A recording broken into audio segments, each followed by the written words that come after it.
What's going on, everybody? Welcome to the Postgame Overreaction show presented by UGAsports.com. I'm your host, Paul Meharry, joined as always by Jason Butt. And we'll get this show started off the way the Georgia Bulldogs did. Quick, fast, and in a hurry, 43-20. The Georgia Bulldogs walk out of Jacksonville while the Florida Gators run back to Gainesville. Guys, we want to know where you're watching us from, though. Like every show, go ahead and put it into the comments. Let us know where you're watching us from. And also, if you don't mind, if you got some questions, put them into the comments. Also, if you're feeling, Jason, they're feeling froggy, they can jump. They can jump into the show with us. The link is in the description. You can jump in with us, and we can have a good time talking about this 43-20 victory. Jason, like we do every show, we got to get your initial thoughts, my friend. What's up? Yeah, man. So initial thought. And it's just one thought. Just one. Just one? Just one. Okay. Just one. Billy Napier's a moron. He's a moron. 4th and inches. And honestly, I'll give him this. It was a bad spot. I thought that should have been a little closer than they gave him. They gave him about 2/3 of a yard. That play changed the entire complexion of this game, in my opinion. Georgia was the better team. Georgia was never in danger of losing. But Florida, at that moment, took itself out of any contention in this game. I haven't seen a dumber call in any college football game that I've witnessed this year. I'm sure I'm missing one. I'm sure somebody can point something out. Well, I mean, Mario Cristobal at Miami. It's okay. Oh yeah, not kneeling. Yeah, that's pretty ridiculous. Yeah, I just think in terms of when you're in the early going of a game, you score on the opening possession, and then you do something that stupid because it was already risky to go for it on 4th down in that situation. Yeah. But then to run that play, snap it 5 yards behind the line of scrimmage with what looked to be a halfback pass, like, get out of here, man. What's amateur hour when it comes to coaching in big-time college football? Georgia made them pay. Boat raced them from there. Thought everybody on Georgia had a pretty good game. No worrisome questions coming from me from the Georgia side of things. But it was I honestly think that this game could have been a little more competitive in the first half, if not for the idiocy, lunacy, and stupidity of one Billy Napier. What was the score when that play happened? 10-7. It's so stupid. I mean, if you're Georgia, you're just laughing. If you're a player, staffer, fan, anybody associated with Georgia, you love it. You're laughing. You are thanking, whichever deity you believe in, because it's just remarkably dumb. Remarkably dumb. That was my main thought. In the moment, I go, Florida just cost itself any competitive standing in this game. In that moment, Georgia made them pay. Next thing you know, it's 26-7, almost with a snap of the finger. And you don't let a team as talented as Georgia be able to smell blood in the water the way that Florida did. And so, that's really my only thought because otherwise Georgia did exactly what I expected. I really didn't think there would be much of a drop-off or any drop-off with Brock Bowers being out. This team is too talented at the skill position, really the receivers and tight ends. I thought Oscar Delp, the catch he made was fantastic. Yeah. The receivers played well. Yeah. Carson Beck, as I've mentioned all along, is going to be there in New York when it's all said and done. The offense is rolling right now. And I thought the defense played a really good game too after that first drive. I thought the scripted plays from Florida hit them, work in the middle of the field. Florida's been successful there for most of the year.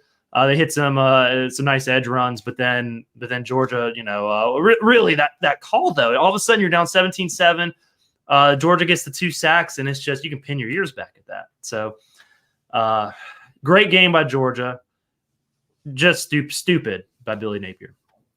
Well, we've got Heath Fox waiting backstage. James, I see you. We'll get to you in just a second. James, bring on Heath Fox. What is this? Long-time listener, first-time caller here, Heath, or first-time listener? What's going on?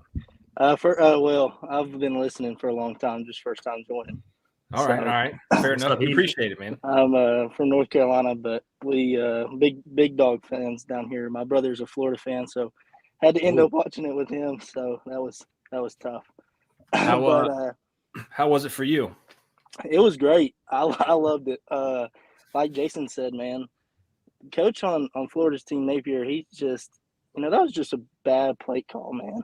just a bad play call. I mean, when you're up, you come up and you score your first drive, 7-0, and then we go and kick a field goal at 7-3.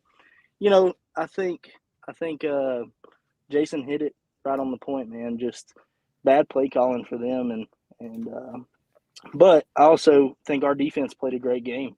I mean, I think we did great, and I think Florida made a few mistakes. Obviously, they had 3 turnovers within the 50 in the first half, obviously, and 2 of them went on to score. We went on to score for Georgia, so it could have easily been 10-7, or even 12-7 going into half.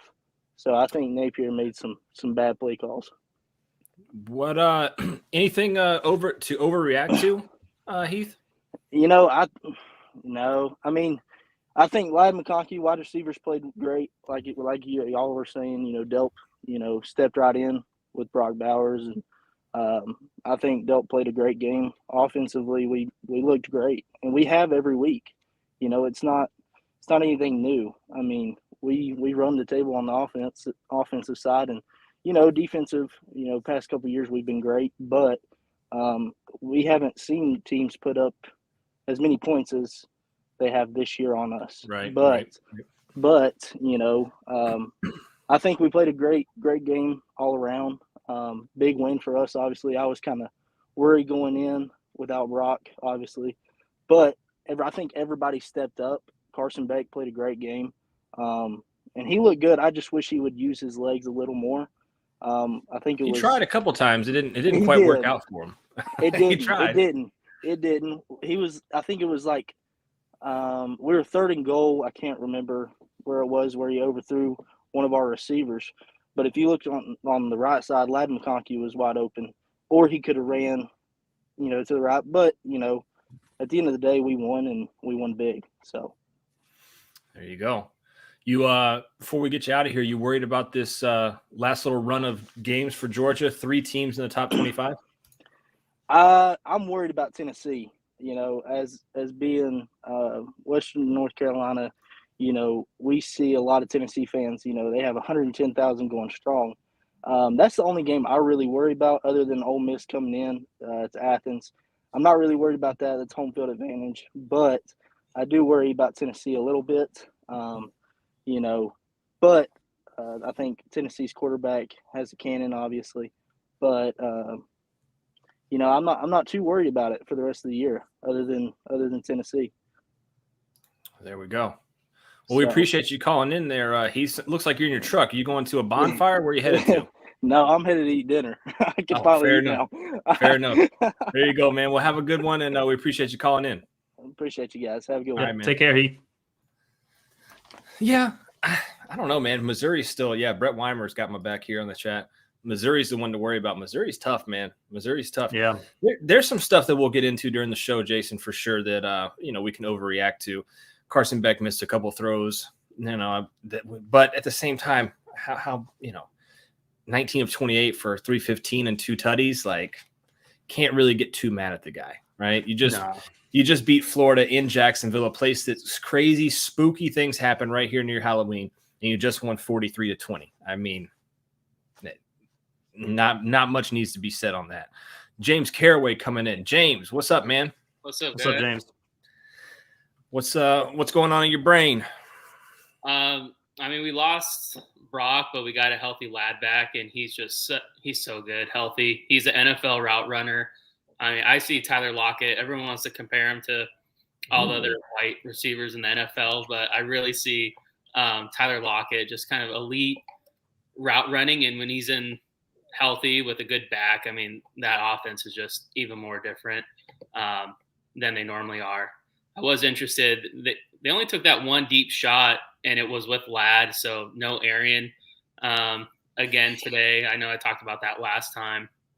And then we talked about that, and I did the grades afterwards, James, and I thought of you because we were talking about Arian Smith and that one deep shot that he had. He was only in for one play. Yeah. And it was that one. I don't think I saw Arian out there at all. Did you, Jason?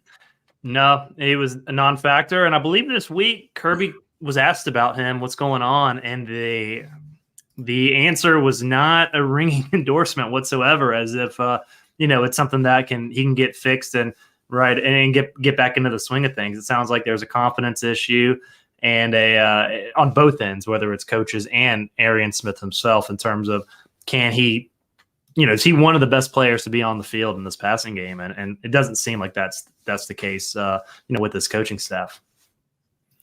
Yeah, I did see the other Smith out there though quite a bit, CJ Smith, and I don't think he's as fast as Arian, but he's pretty damn fast, and he's bigger too. So maybe he's taking those reps. We'll see when the snap count comes up from Trent Smallwood over on UJSports.com if Arian actually played. I don't think he did though.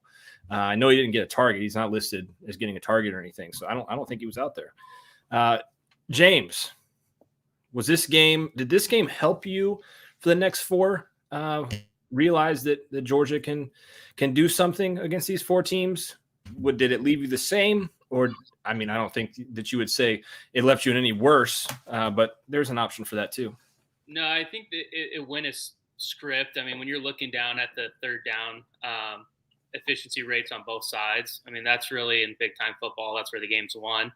And Florida's so bad at that. Georgia's so good, and it really played out after that first drive. But the fact that we got pressures and sacks was awesome. We hadn't really seen that. We've seen pressures, but to really get to the quarterback.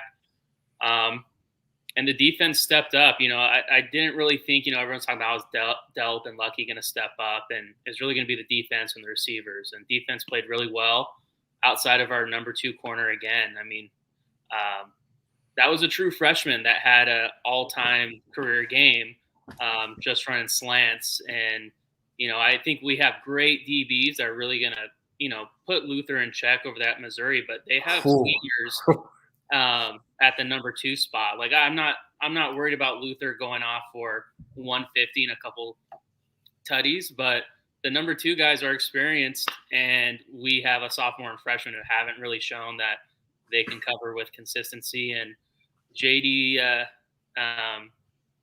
Dumas Johnson, JDJ, again, that one big long run, you see he's jump into the hole on the left side and lets it go. So that's kind of things we've seen consistently, but overall, I feel like everyone stepped up, and the edge really stepped up today. Yeah, I think so too. How's the baby doing, James? She's good. We're both a little drunk right now. Her on milk and me on Coors Light. So we're doing great. Love it. As long as you're drinking one and she's drinking the other, then we're good here. Yeah. No talk, no need for CPS to get involved, anything like that. No, all good over here. Hey, well, we appreciate it as always, James, man, and we'll see you. We'll see you next week against Mizzou. See you guys. All right, brother. Take care. Yeah. Hey, Andy, Eddie, call in, man. Jason's got to go somewhere. I need some coverage here. I can't do this by myself. I have faith in you if it came to that. I probably could, yeah. Miss Mary's here. She said bearing the Gators is always extra fun. I know she meant to say beating, but it makes it better with the bearing. Miss Mary, how are you? Let's see here. Connor Sweeney, Jason says, can we also recognize how awesome Dejon Edwards is? Sign day ad, and man, he is nothing but reliable. Yeah. So Edwards, I love his vision, man. He's got great vision. Almost 2 years in a row against Florida, over 100 yards. Just barely missed it. 16 for 95 and 2 touchdowns. This kid, man. This kid is something else. You got one of the bigger overachievers I can think of outside of Stetson Bennett being the obvious recent one. But Kirby does this all the time, Jason. There's always a 3-star on every team that plays well above. I mean, you can go all the way back to like Solomon Kinley and then work your way back this way. There's always that kid. Chase Langford says, how Georgia play without Bowers? Thought they were supposed to struggle. The only thing struggling right now is my words coming out of my mouth, and I haven't even had anything to drink. Dude, they talked about – I wish there was an over-under, Jason, on how many times the broadcast team talked about Brock Bowers. Yeah, he's arguably the best player in college football. So I expect that. And here's the thing. If you're not inundated with UGA football the way that we are, the way the fans, everybody in the chat is.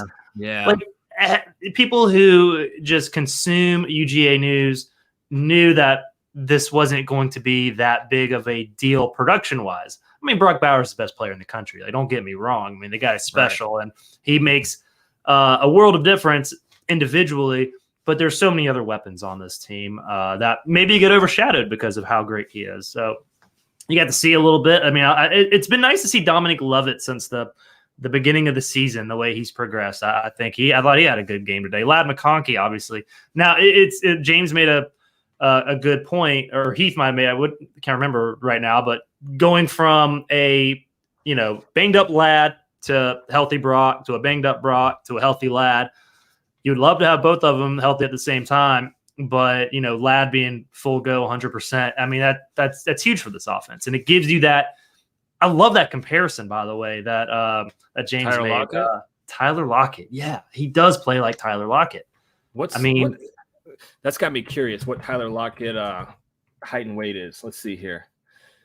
Not that anybody. Yeah, I think it's more so just how he can get downfield, but also the route running. He can do so much of everything. But man, he can hit you deep. He's 5'10", 182. Yeah, Lockett. 6 foot 185. I mean, it's pretty close. Pretty Right. close. It's not bad, James. I'll take it, James. He plays like Tyler Lockett. So that's a great comparison. Hey, Leonard Young says my prediction was Georgia 42, Florida 17, but I was close. Yeah, mine was 42-17 as well. So congrats on that, Leonard. We're both celebrating our predictions tonight. Corey Carter says, I'm watching this show while flying from Dallas, Texas. There you go. Matt Norris, I'm 0-8 in Jacksonville. Will never go again, but man, it feels good at home. Damn, yeah, I wouldn't announce that to my Georgia friends, Matt. They definitely will never. Never go back. Yeah. Well, Jason, I've got, I wouldn't say comparable help, but I do have help here to. You're in great hands. Oh my God. You're in excellent hands. No, I'm not Jason Butt. Jason Butt's the best. He's not true. Great analyst. I love it. I love what he brings to the table. But thanks for the shot right off the bow, Paul, and hope you guys are well this evening. Good to see you, brother. Good to see you. But Jason, as always, man, I appreciate you opening it up with me. Go have fun. What are you going to do? A Halloween shindig? Yeah, if you can't tell, I'm about to make the hair go a little bit more back. I'm Carmi from The Bear. I don't know if y'all watched The Bear. Oh yeah, the chef. Yes, chef. Yeah. Nice. There you go. Yeah. All right, have fun, Jason. Yeah. All right, y'all take care. Have a good one. Dude. What's up, Eddie? What's up, Paulie? How are you, buddy? Hey, man, I'm doing all right. There's I see Andy, but he's out in the field somewhere. I'm not going to bring him on right now. I think he's. Well, we can. Screw it. We can. They can't see him. No, you can't. Cows or something. Jeez. Yeah. Basically, well, look. Can you see the cows? I'm right beside cows and chicken farms. Nice. What are you doing? Well, the game ended, and I was eating some hot dogs, and I was like, you know what? I'm gonna go for a walk and walk off a little bit of this hot dog and Debbie cakes and all that stuff. So I figure just for the record, Paul, you asked us to come on, and I sat down in my professional studio to do. I appreciate that, Eddie. I didn't go back by the deer and hang out in the woods. I was like a mile up the road, so I was like, you know what? I'm gonna hop on, even though it's dark. So I answered the bell, so we got a car right here, so you can see me. Maybe I don't know. But hey, don't get hit, bro. I'll don't be get okay. hit. They'll stop. Hey, Andy, join us when you get back home, man. I'll be back in like 5 minutes. All right. Dear God. I hope he's all right. We do have hold on. We do have another one. We got another one back there. I got to get rid of this for this, though. Let's see here. Chase has got me already. He says, Eddie from the A, and we ain't talking Atlanta. I love it. Not tonight. I love it. Before I bring on this character in the background, Indy Clip says, does Beck's Heisman odds improve? Jason is on the Heisman train, Eddie. Where you stand with old CB? Yeah, I still think he's got a little ways to go. I understand what Jason's getting at because the guy is an efficient machine. That's what he is. He's just – and you know what I love best about him, Paul? When he's under duress, he's just completely calm, and he finds that open guy. When he's got 6 guys coming in his face, he just finds that guy.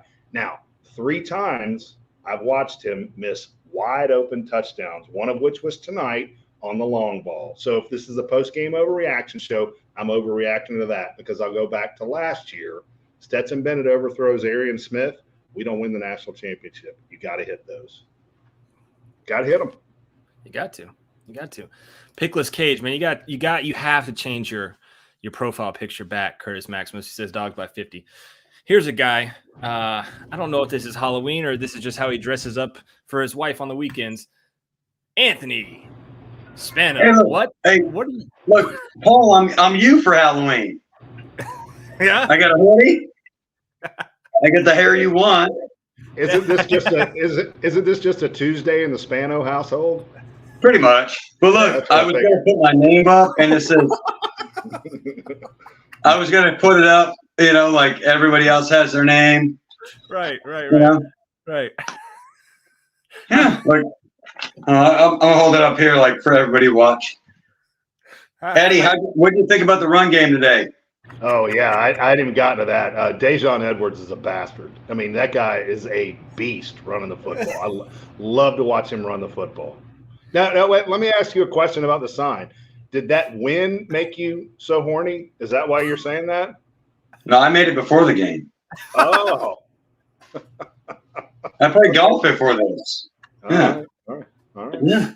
No, I knew Paul wanted this hair, so my daughter was gonna trim it up like a mullet, and I said, no, just leave it the way it is.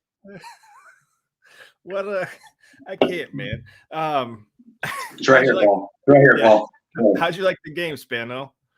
I loved it. I thought defense finally did their job on third down when the third downs really mattered. And the offensive line, Tate Rowledge looked really good. Monroe Freeling looked really good. Yeah. And Xavier Truss looked really good. But like you said, sorry, my hair's in my face.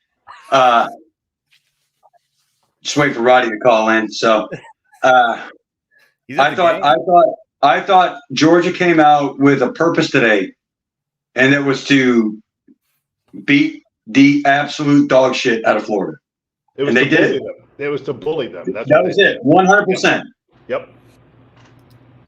Joshua Patterson says Anthony looking like younger Vince Neil here. Oh, that's a good call.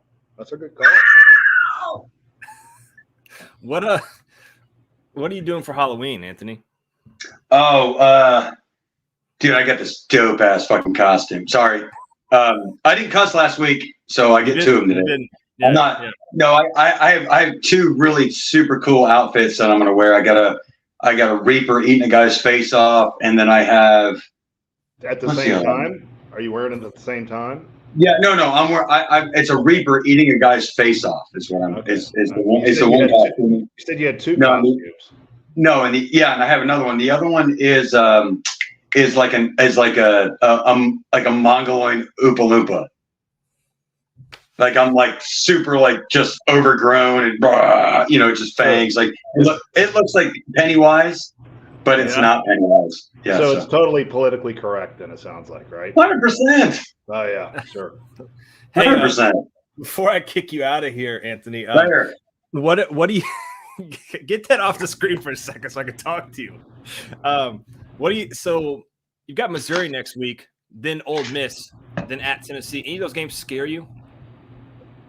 The Ole Miss game more than Mizzou. I know a lot of people are talking about the Mizzou game, but Mizzou likes to try to run the ball and hit more deep shots than Ole Miss does. I know it sounds kind of crazy, but if you look at the statistics, I'm more worried about Ole Miss than I am Mizzou. Well, I mean, granted, we have them both at home, right? But Ole Miss is a better third down conversion rate team than Missouri is. And Georgia, I mean, I know they played well today when it mattered, but Lane Kiffin is going to go on third and fourth down every single time. If you're anywhere near the 50-yard line, we have to play for 4 downs as a defense. So that could keep the defense on the field longer. I'm looking here just to see if there's another game that CBS might take that week. They might take Mizzou, Tennessee, but I think probably that would be 3 weeks in a row. Georgia would be at 3:30. I don't think that's going to happen. I think one of those games will be at night. I just have that. I would love for us to play Ole Miss at night. Honestly, yeah, I think that's what's going to happen. They've already announced. You think so, Eddie? Missouri, Georgia is already 3:30. I know. I'm talking about Ole Miss, Paul. Yeah. I think that's going to be. I think that's going to be a night game. You think I've had 7 o'clock ESPN game? Yep, I really believe that. I think that'll help Georgia, honestly. Sure. I think that'll get the crowd into it a lot more. So, and I'll say this: if Tennessee loses tonight, that Tennessee game might be at noon. You never know. Ooh, little noon kick. Yeah, it very well could. Are they? This is a very stupid question. They're Eastern Standard, right? They're not, because I know half that state is. Yes, split. they're Eastern Standard. Yes, Okay. They're Eastern. Yeah. Because Vandy's an hour behind though, so right. I had to ask. No, that's a good question. Hey, Anthony, I hope your night is enjoyable as the laughs that you just gave me, my friend, and we appreciate you very much on the show. Hey, look, I dressed up as you, Paul. What do you think? Hey, look, we're both drinking Coca-Colas, right? Yeah. I appreciate it so much, but you're the man. You're a gem, Anthony. You're a gem, buddy. Yeah. I love you guys, man. Everybody hit like and subscribe. Eddie Godfather, Paul the man. See you, dude. Man, what a guy, man. What a guy. He's one of the best. This is hilarious. I mean, it's unbelievable. Hey, we got old Roddy Nabolsi. Where are you at, Roddy? This is the what do you call it? The Bud Light, or it's the venue outside of the stadium that they have other concerts in. So, I saw that on they did a flyover, and I saw it's a big white tent. Yeah, exactly. Yeah, I saw that. I was wondering what that was. Yeah. So there's nobody here. I'm just sitting in the stands. To the left is the media workroom, and I should be in there actually uploading pictures and editing stories. But screw that, Georgia won the game, so we got to jump on with you guys. How was it inside the stadium? Rollicking. It was nuts. But dude, I mean, there were some puckered buttholes on those first couple of Florida drives. The first, 9-10 plays that Florida had. They're just zooming down the field, and Georgia's defense is 2 steps behind. You get them in third and long twice, and they just convert them easily. So it was nervous. But then credit the defense. They got their act together. The offense, and here's the thing: the offense, they drive the field to get the field goal. And you're like, oh my God, 7-3. But then they scored again and again and again and again. I mean, it wasn't until late in the second quarter that they actually had to punt. So turnovers, stop them on downs, just a pure team victory top to bottom. That was, and again, we had, if you check out the column from Friday, we asked somebody inside the program, they said, what's going to happen? It says, we're going to rout them like Kentucky. And I'm like, okay, I don't believe that, but yeah. So Georgia had obviously prepped for it. They knew what they were going to have coming in. They even knew that they were probably going to block a kick or block a punt. They practiced that almost twice as much as they normally do. So they saw something on film that could change the outcome of the game, and sure enough, it was there. Pigless Cage wants to know if you went swimming today. I did not. I was up there where they had the pool. We gave away a couple passes to the Spa Cabana pool area, thanks to a fantastic dog winner. And I met the people that gave them to. And I mentioned that one day I'd like to check that out because I think you can fit 50 people into that Cabana Spa thing inside the stadium. And we were talking about having 50 dog vendors in that. Oh, hell no. God almighty. It's all you can drink, all you can eat. They get you on the elevator. You don't get a seat? You have to be in the pool? No. There's seats all over the place. Okay.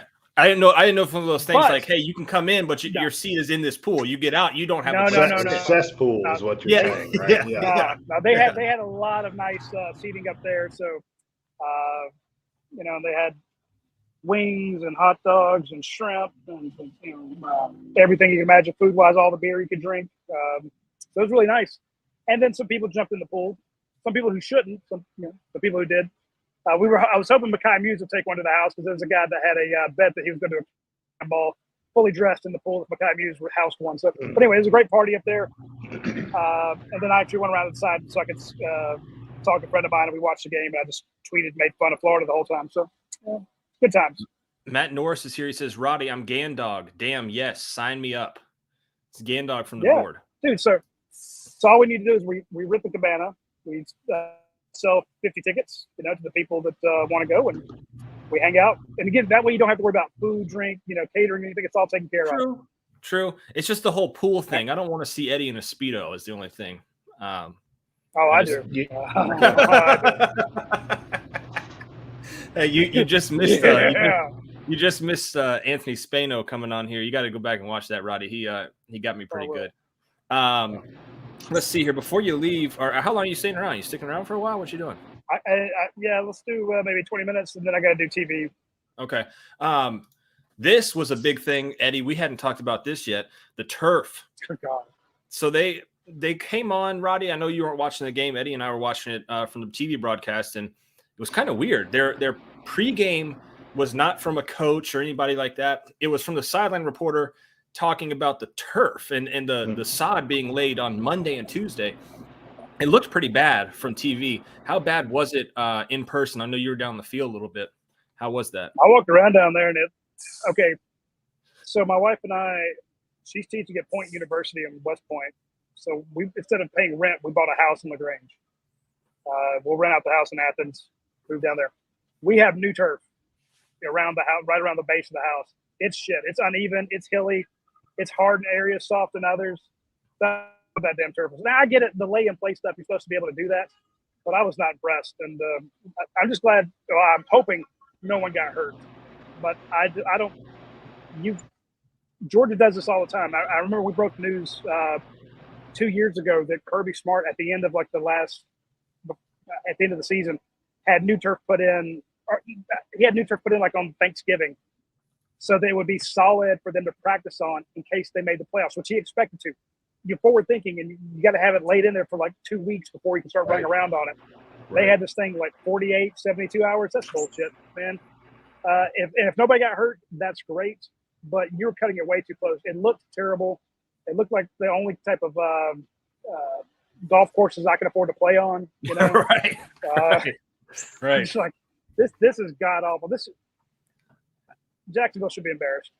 Eddie, did you hear I can't remember her name, the sideline reporter, basically throw shade at the city of Jacksonville? She's like, the Jaguars do not own this stadium. The city of Jacksonville does, and this is the product they put out. They weren't happy about that. Well, I'm no what do you call it, green thumb, I guess I'll put it that way. But if you lay turf 48 hours before the game, it doesn't have time to take root, does it? I mean, that's well, no, you don't expect it to, because the thing is, like, you're below the roots. It's solid. It's like 6-8 inches deep. So that's why they call it lay and play. You know, you should be able to play on it, but it's still.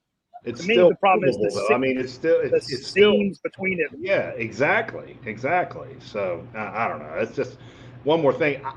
To be honest, though, I didn't notice, Paul, anything on the broadcast where guys were slipping or losing their footing very much. It really didn't show up very much to me. When they showed it to start, I was like, oh man, somebody's coming out of here at the torn ACL. Right. Didn't show up. The only person that did show up was Shamar James, who they said hurt his foot during practice, practicing on the field before. It didn't show its ugly head like I thought it was going to. That's for sure. Roddy, I've asked everybody this. Does this game now change your opinion on these last 4 games for Georgia? Now you've got Missouri, Ole Miss, Tennessee, 3 teams in the top 25. You finished with Georgia Tech. Obviously, we have to include them because they are playing that game, but really we're talking about the other 3. Does this game change your outlook on the rest of the season? Absolutely. I think Trent put it best when he said that's the problem with Georgia is, if they are concerned with you, they will come out and kick your ass. If they're not concerned, then they'll come out and coast until you get up on them, and then they'll get around to doing what they're supposed to do. And again, I don't know if he's right or wrong, but you've had 2 good teams, 2 teams that you were kind of worried about, not even worried about, but just 2 that you thought were more of a challenge than the others, Kentucky and Florida. You beat the brakes off both of them. So do you think Georgia's going to be up for Missouri? Hell yeah. You think they're going to be ready for Ole Miss? Yes. And again, I have confidence in the offense. And this was the first time you had it without Brock Bowers. Hey, folks, follow us on TikTok. I put up a post-game a video of all the players running and jumping in the stands. He didn't jump in the stands, but walking across the field was a number 19, this kid named Brock Bowers. And he was walking pretty damn smooth. I mean, a little bit of a limp, but it's him walking, no crutches, no crazy boot on there. Okay, and then, of course, Kirby's going nuts. Kirby loves this. I mean, Kirby is 6-2 against the Gators. That blows my mind. But my point, to answer your question, when you come out of this game and you're it could have been 60-14. And the Florida is not a great team, but they did win a couple games. So you got to feel a lot more comfortable about Missouri. You got to feel a lot more comfortable facing on this, going on the road and playing at Tennessee. So I feel a lot better about this team because I think that's twice. It wasn't just a one-time fluke against Kentucky. They're capable.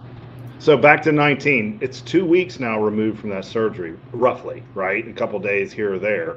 So best case scenario would be 4 weeks. So maybe he could be back, not Missouri, but the weekend after. I don't know. Is that even possible? It's possible. Now, what I was told when it first happened was that they said, look, we've got a perfect case study in Lawson Lucky. Same surgery, same position. A offensive lineman can come back much faster, but a tight end, because of the turns that they have set plant the cutting, it takes them longer. They said now we didn't need to rush Lawson Lucky back because it's not even a starter. You got so we're not in a hurry there. But they said use that as the baseline and then add in his desire, how successful the surgery is, how quickly he heals. He might heal slower, he might heal faster. But the fact that he's also a starter and he's the most competitive guy of the whole damn team, maybe the whole country. So they're like, that worst case scenario, he's an outside chance in the SEC championship. But you can get him 2 weeks. But that would match Lawson Lucky. Yeah. Right. Just getting back for that. But they really need Lawson Lucky at Auburn when he got his first snaps on special teams. This is a starter. So you move him up a week, move him up a couple weeks, maybe even 3. So I could see in 2 weeks, maybe next week he could be dressed out. I doubt he plays, maybe not, but 2 weeks he could be dressed out and maybe take a few snaps or just go out there. Kirby loves to put a guy out there as a distraction, Yeah. So, hey, we're going to put him on one side and then we're going to leave so that the safety has to double him up. And that leaves Dominic or Rara single coverage on the other side. And guess where we're going to throw that post fade to? Well, I am so thankful that those injuries didn't overlap. I'm talking about Ladd McConkey and Brock Bowers because Ladd McConkey is an animal. That guy is unbelievable. and if he had been hurt today and not been able to play, that would have really affected this game. That guy is he's Brock Bowers-esque. I'll go ahead and say it. He really is. He's that good. I think the best thing I heard today, and again, I just grabbed a shower and I had SportsCenter on. They were talking about the game day. I don't watch it very much. We've talked about this at length, but they were talking about the Georgia-Florida game, and I think it was Kirk Herbstreit said, and number 84, Ladd McConkey, the most underrated wide receiver for the last 2 years. Like, very fair. He's a small, skinny white dude where his helmet is like 3 sizes too big. Mm-hmm. It looks like somebody's little brother out there, Honestly, I was watching Andrew Smart, Kirby's son, catch passes and hand him to Carson Beck. I'll put up that video. It's hilarious. He's up there with the gloves are too big for his hands, but he's catching passes and it looks like kind of like the team mascot, the team little brother. Ladd McConkey looks that way. Call it what it is, but he performs like one of Georgia's best all-time receivers. So he's going to start getting into that conversation. Yeah, he has football presence. I mean, that first touchdown he caught, his momentum was going all the way to the left. That was crazy. He understood that there were guys behind him going that way, stops on a dime and goes the other direction to score a touchdown. And is able to accelerate and get past those guys. Yes. I mean, it's just unbelievable. Yeah, Gator fans are going to have nightmares about him. Yeah, he's not a slow receiver. People thought that, he's a possession receiver. He's a technician. No, he's not. The dude is fast as hell, and he knows where the gaps are. He knows your defense better than you do. He sees your safeties rotating. He's like, okay, that's the 20 between the 20 and the 20 yards out and 30 yards out on this out route. I'm a fake inside to pull the cornerback inside. Then I'm gonna step into that seam. The safety's too high. The corner will be behind me, and I'm wide ass open. And he just killed him. And the way he hit the brakes, turned around, that is elite. I've told the story 1,000 times. I'll tell it 1,001. When we were at a camp, we had Andre Rison there. He said, look, what made me the best wide receiver in the NFL, which I thought was a stretch, but he's like brakes. And he had all the wide receivers working on stopping, running a route and slamming on your feet. And he told them to do this typewriter thing with their feet. The fact that you're running one way and can stop and go the other way, it just kills cornerbacks. It kills safeties, because they keep running the opposite direction. And he gets so much separation because his cuts are so clean. His routes are so sharp. His change of direction is so sudden. You don't think of him as being quick twitch, but goddamn, he is. So he's just a badass. Yeah. Can I ask Roddy about Carson Beck, if that's okay, Paul? Go ahead, man. I think Carson Beck is an efficient machine right now, Roddy. But this is the post-game overreaction show. I think he has trouble on deep balls. I mean, he missed one today that was a walk-in touchdown. He overthrew that. He's done that a couple of other times during the year. He's missed about 5 or 6. Yeah, exactly. But like I told Paul, if Bennett overthrows Arian Smith last year in Ohio State game, we don't go to the national championship. We don't win the national championship. You got to hit those. So is that a concern? Yeah, but Arian Smith was it's a concern because you've left 48 points off the 49 points off the clock. I mean, off the scoreboard. I mean, I say 6 or 7. But There's probably been a maybe little more. Yeah, there's 1 or 2 a game. Let's call it that way. Here's the thing. I don't know if it's him or if it's the receiver. Okay. My gut feeling is he's the common denominator and all that because it's been to different guys. So it's easy to point to him, but also I can see why it's not, if one's to Dylan Bell, one's to Dominic Lovett, one's to Ra Thomas, one's to Arian Smith, one's to, Lad McConkey. Sometimes it could be one of those guys, and sometimes you look at it, it's like, man, you got to go up with 2 hands. They hit you in one hand. If you'd gone up with 2, you'd have caught it. Other times it's like they get back to the huddle. And he's like, I thought you were, you thought you're coming out of your break at 10 yards instead of 15 or whatever it is. So I don't know enough about it to say that it's him, but there just does not feel like Georgia has a deep threat. It does not feel like Georgia sailed one down there since maybe the second game of the season. Been a while. What is the longest in air pass that Georgia's completed in the last 4 or 5 games? Oh, geez. Could be what? We need Andy Starr for that. Yeah. So no, it is concerning because as somebody was talking about Missouri, Missouri's a better defense. They got better receivers. They're a better team than Florida, top to bottom. Oh yeah. But I feel a lot better. If Georgia would come out of this one won by 4 points, you'd be scared to death. Even though you got them at home, you'd be like, man, this Missouri team's playing lights out, and they got the rest. And I also want to point out how important it was that Dejon Edwards and Lad McConkey had that bye week. Dejon Edwards had been wearing a brace a lot of the year. I thought Dejon looked phenomenal today. He killed him last year. He killed him again this year. What did he get? He looked like a number 1 back today. He was a number 1 back today. Yeah. Hey, Joshua, Carl, Kyle, Greg, Carl, one of you guys look up his yardage last year and this year and put it together for Dejon Edwards. He had 95. He had 95. Yeah, but I was thinking he had 106. Had 106 last time. Yeah. So over 200 yards the past 2 years. Yeah. So 201 yards, back-to-back years. Another Gator killer. He'll be in the 4 touchdowns. 4 Florida. touchdowns. Yeah. Really? And he had tough runs, and some of those were tough, right? I mean, he a couple of those he looked like he was dead in the backfield, and he got 1 or 2. Those are my favorite plays when the guy can make something out of nothing, and he does that better than anybody.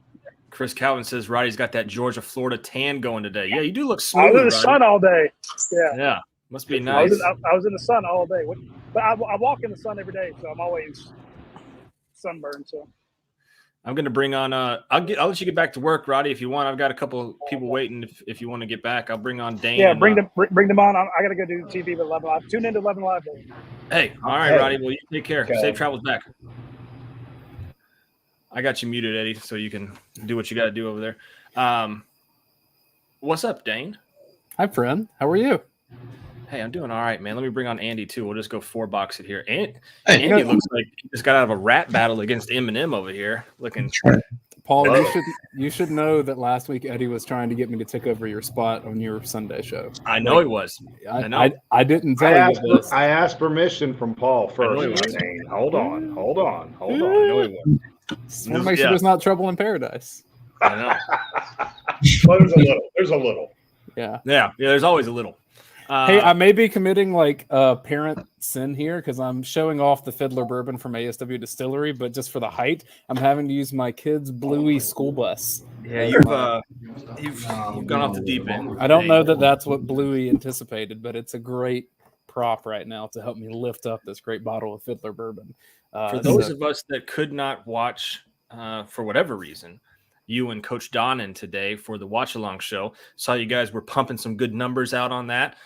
What was Coach's thoughts on this? Is that you telling me you didn't watch? Is that what you're telling me? I'm gonna keep it 8 more than 92 with you. I did not. Dude, 8 more than 92. You got a young kid. I don't expect you to do anything. I was literally I was a jungle gym today is what I was. Fair. So I was a jungle gym watching the game. Was all I was. Coach thought it was a really good game, especially, after that first drive, I think there were some nerves of like, oh, this is 2 straight games that Georgia just gave up a touchdown all the way down the field to a team that has inferior talent. That's not good on its face. If you're looking for something to overreact, it's probably that. But from that point on, Georgia, even not playing its best in some cases. You talk about those 4 possessions in the middle of the game. Georgia didn't do a whole lot offensively, but it took advantage of all the dumb stuff that Florida did. I know you've talked about a lot of that. But Florida also did gas Georgia on some of the run fit stuff. Had some inside slants across the middle. So not a perfect game for Georgia. But if you can have a not perfect game against your arch rival in Jacksonville and win that way, man, it's a hell of a night to celebrate if you're a Georgia person. Hey, Dane, Foster Moss is no, do not take that shot yet, Dane. Foster Moss, he will drink that whole thing if you come on the show. You've never been on the show. You know that the link is in the description. I'm talking for Dane. He will take that whole drink if you come on the show. Foster's been like in the shadows forever, and Foster's on all that we do. If he tells me to take a shot, it can be 9 a.m. on a Sunday. I'm taking that shot. Well, come on, Foster. You know what it is. Andy, we talked about this during the game a little bit. The middle of the game, those 4 drives that Dane was referring to. Yeah. It was weird. Because Georgia scored what in those three scores were, let me see. They scored 21 points within 3 or 4 minutes or so. It was some crazy stat. They just went, I don't know, Eddie was saying he thought they kind of slowed up, but I don't know. It was weird. Did Coach Donnan say anything about the ending in the second half? What? Because it was almost like the time management wasn't great. It was just strange what was going on at the end of the middle, right at the end of the first half. Not specifically. I mean, I think the result of one play kind of dictates the decision on the next. And so you don't want, Florida was in this spot, right, where Florida didn't want to be too aggressive at the end there, but then they got around the 50-yard line, and you just have to make decisions kind of in the moment. One play leads to the next there. So I don't think he was overly concerned. If there's a spot to be conservative, is when the scoreboard looks like that. Right. You don't want to do dumb stuff. You don't want to have a sack fumble. You don't want to have a pick. I think at that point, Georgia has the ball going into the third quarter. You feel pretty darn good if the score sticks like it is. Yeah, that's what I really thought they were going to try to push it right there at the end of the second half, come out and score at the first drive of the third or the second half, and then call it a day. That's kind of what I thought they were going to try to do, the 2-for-1 deal. But it just seemed like it's like they lost a little bit of their momentum for a minute there because Florida stopped them we were on the 45, right? And then we ended up punting. So I thought they might even go for that. And then Kirby just punted it away. But I guess you don't want to take a dumb shot and do like Florida did with the weirdest 4th down play I've ever seen in my life. But I'm sure it worked every time in practice. What was Coach's thoughts and your thoughts? And I keep asking about Coach's thoughts. You have thoughts as well, and I apologize for not asking. They're not as good as his. I understand, but I have to at least give you the opportunity. I'm not a college football Hall of Famer. It's yours as well. What was the thought on that? And because that first drive for Florida, guys, they looked unstoppable. Those slants. Yeah, it was too easy. The first scripted 10 plays from Florida looked amazing. After that, the whole thing fell apart very fast and in a hurry. What was Coach's thoughts on that 4th down? Snap it between. I don't think I've ever seen it get snapped between the quarterback's legs to the running back right there, to a left-handed running back. It just was kind of out of sorts for me. What was y'all thoughts on that? I mean, Coach definitely said punt there first. That's what you do. But when you have plays like that, if they work, you seem like you're a genius. And if they don't, you get what Billy Napier is going to be getting today, tomorrow. I don't hate it that much that in the sense of like, if you're going to beat a Georgia, you're going to need to be able to gain a yard at certain points. I totally understand that everything that had happened to that point says punt it, live another down, extend the game, try to do that stuff later on. But if you feel really, really good about a play, like I don't know. I guess I like aggressive coaches. Like I didn't hate on Dan Lanning for doing all the stuff that he did against Washington. Like I'm like, cool, go win this game. Probably should have taken a field goal at the end of that game, and it didn't work out, and they ended up losing. I don't think this was that. Like I think if Florida makes that first down, Florida still loses by 20+ points. Yeah. Right. Yeah. You know what I found amazing, and Jason was talking about how stupid this play was from Napier, and I don't know that I agree with that. I think you go for it in that situation. I don't really necessarily like the play call, but two things went against him in that play. One of which, the end of the quarter happened.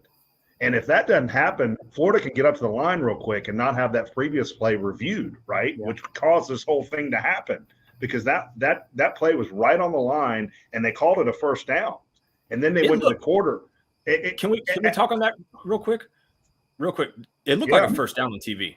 No, I disagree with you. On replay, it did not look like a first down. I thought his it was knee shy. went down and the ball, it was shy. It's because shy. the ball was in the wrong arm. If the ball's in the other arm, right. it's first down. Exactly, but it wasn't as short as they spotted it. I thought they got a bad spot. Right. I thought it was short, but I thought it was maybe short by 10 inches, maybe. I didn't think it was that. But what I'm saying about that, if that's not the end of the quarter, right. Florida can come up to the line and run a play, and it's over. They can't even look at that, and they didn't have the opportunity to do that. Two, Smile Munden played that play beautifully, and he may have grabbed his face mask a little bit, and he got away with it, but he did a great job keeping his hands to where he didn't. Now, if you watch it, he may have grabbed his face mask a little. We got away with one there, but whatever. Smile Munden was all over that play, thank God. And you know what? That reminded me of, I think it was 2 years ago, the end of the first half when Kobe Dean made the pick and it was just a tidal wave. That's what happened here. It was just a tidal wave after that. Look, Florida won this game when Graham Mertz was the quarterback it selected or Georgia won this game when Florida picked Graham Mertz out the portal. Dude, he hasn't looked terrible. I said he's the worst quarterback that was in college football. I said he was, but he is like Devin Leary. Devin Leary's terrible. Yeah, and he was supposed to be the greatest, the greatest transfer. I think Mertz could be arguably the best transfer quarterback this year. But you have to be a really good quarterback to beat Georgia. Mertz is not that. He's fine. He's serviceable. No, I'm with you. You also have to have tackles that can keep guys from coming around the edge and getting to you, and they couldn't do that. 4 sacks. We had 4 sacks today, right? Yeah, averaging 1.7 on the year. Georgia got 4 sacks, and those 4 sacks came, I want to say, like in early. They were in the first half. Yeah. And we recovered a all. Did Kirby call the dogs off? Because I texted you guys this. To me, it seemed like that in the second quarter. He started running the ball. Y'all are shaking your heads. It just seemed to me like he was running the ball a lot. He respects Napier. If this was Dan Mullen, I think this game's like 70. But I think he started running the ball a lot. Maybe I'm wrong. Okay. I think we got out of sorts. I think we got weird and then got back in momentum. Yeah, I think it was 4 drives that didn't work right, and I don't think it was calling off the dogs. Dane, I don't think so. And like, even if it was Mullen, like he didn't hate Mullen like that. Like, there's only one coach in the league that he would probably do that against if the circumstances. Shane Beamer. Nobody said anything, Andy. I'm just throwing out hypotheticals. Screw that guy. He's a clown. I don't care. He got Andy will say Antoine, Mr. Sampson's in the building, guys. Act right. Mr. Sampson's here. He said three different Florida players grabbed Edwards' face mask in the same play. That was crazy. And it turned around. And I don't know how that was like the Alabama game, right? Yeah, I don't know how they did do that. And the spot with talking about bad spots, Ladd McConkey, I thought he when he got the first, or they said it was third down. I thought he was like a yard or two past the line. So I stepped away, and then my friend, that's a Gator fan, sent me a text. He said the only thing that's worse than Florida today is the referees. He said that was a horrible spot. And that's what I didn't know. I couldn't figure out why Carson's coming up sneaking the ball, because I was like, Ladd was right. They had the first down on CBS. They had it moved up and everything. Yeah. And then you see Carson do a tush push, and you're like, that is a terrible play call for the first down. And then they were like, I think it gained like 3 yards though. It probably would have been a decent first down. It was a great run, but I didn't know what he was doing. I was like, why would Bobo? I mean, I love Bobo. I was like, why would Bobo call that play? And then I was like, oh, it's third down. So. Yeah. Paul, I want to give shout outs to 3 players that I thought played really good games. You give us some helmet stickers out. We don't have a ton of budget here for that, but you can give 3. Normally we give 2. I'll give 3. 1, and look, I'll take you behind the tunnel. I know what this is about to do on Twitter when I just tweeted this out, but everyone's been asking, what is Georgia going to do without Brock Bowers? What they should have been asking is, how did Georgia do so much without Ladd McConkey? Right? That's about to hit on Twitter. Yeah, that's all right. That's all right. You're there with EFA. EFA is he's right there with you. Like, you post that along with a photo from Catherine Skean of McConkey running off the frame because he's that fast. Like, come on. McConkey is one of the best players in college football. Period. Yeah. There's no caveats. There's no buts. There's no recruiting stars. There's no height. He's awesome. He's going to be a great NFL player if he can stay healthy. Tough as nails, comes from good people up in North Georgia. One of my favorite players to ever play at Georgia, just in terms of watching him do things. Yeah. Do you think it was to this point because he was overlooked and he's not going to be going forward? Seriously. If you've watched anything of Georgia the last year and a half, 2 years, like he's right there in the middle of all of it. Why? I agree with you. I'm just saying, I don't know. I'm just asking a question. I don't know if he was overlooked, Even in terms of blocking, he's great at it. He's a great blocker. Yeah, he really is. So, he's up there. The other 2 guys, I thought Tate Ratledge played a really good game. But both interior, but then they even let him pull a couple times. And, Tate's been slightly up and down this year, but he deserves his flowers today, and probably the whole offensive line. But Cedric Van Pran looked really good today. He was laying some blocks today. Hey, I'll tell you who looked good. Old Monroe Freeling out there when he got his opportunity. And then also Rosemary Jackson on the, I think it was Dejan's first touchdown run. He had a killer block out there. Fake like he was going in for a pass, everything like that, and then just locked him in to where Dejan was able to just scoot by him on his backside and go untouched. So continue, Dane. Sorry to take you've got one more, right? You're good. This is your show. I'm just hanging out, drinking bourbon. You've got one more, don't you? Yeah, I do. This is in the he coming category of watch out, he's here. Jalen Walker is edge rusher. Ooh. Jalen Walker with Michael on the other side. Yes. That's the best that Georgia has looked when needing to disrupt the passer all year. Yep. And it is required for Georgia to reach its goals this season. Yep. Up to this point, haven't seen a whole lot of that. And I still think there's probably some things lacking on the interior. You saw Jordan Hall back out there with those cats. Hey, and Ingram Dawkins, baby, TID. That was a great strip. Strip. That I've been tooting TID's horn. I'll pause on that, but I've been, tooting TID's horn for a while. And I can't think of anything else. I'm a big fan of TID. I think that play he made, Paul, he was blocked away from the play, and he just reached his hand back in there and got the ball out. That was he never gave up on the play. That's what I love to see. Right. I think you have him out there, Jordan Hall. You have Jalen Walker and Michael rushing from the edge. You put those 4 out there on third down. It looks a whole lot better than it did just a few weeks ago. And even if you project ahead, program management, roster management standpoint, I get pretty darn excited thinking about Michael one more year because he'll be pro after next year. Yeah. You get Michael, Jalen Walker at edge next year, and you get CJ Allen behind that. That starts to, man, you got some dudes that'll just run through a brick wall. And Raylan Wilson too. Yeah, because I think both those inside linebackers go to the draft. So. And one more year of Starks back there. Right. You just look at the center of the defense, and I guess the edge here is what I'm saying too. But defensive line plus kind of that center with Starks, and I love CJ Allen. I know he's figuring it out still, but he's going to play a lot more. And hey, Dane, what was said by Donnan in the watch along show on that first drive? Because it looked like Georgia at times was lost, and they were taking bad angles. Just I don't know.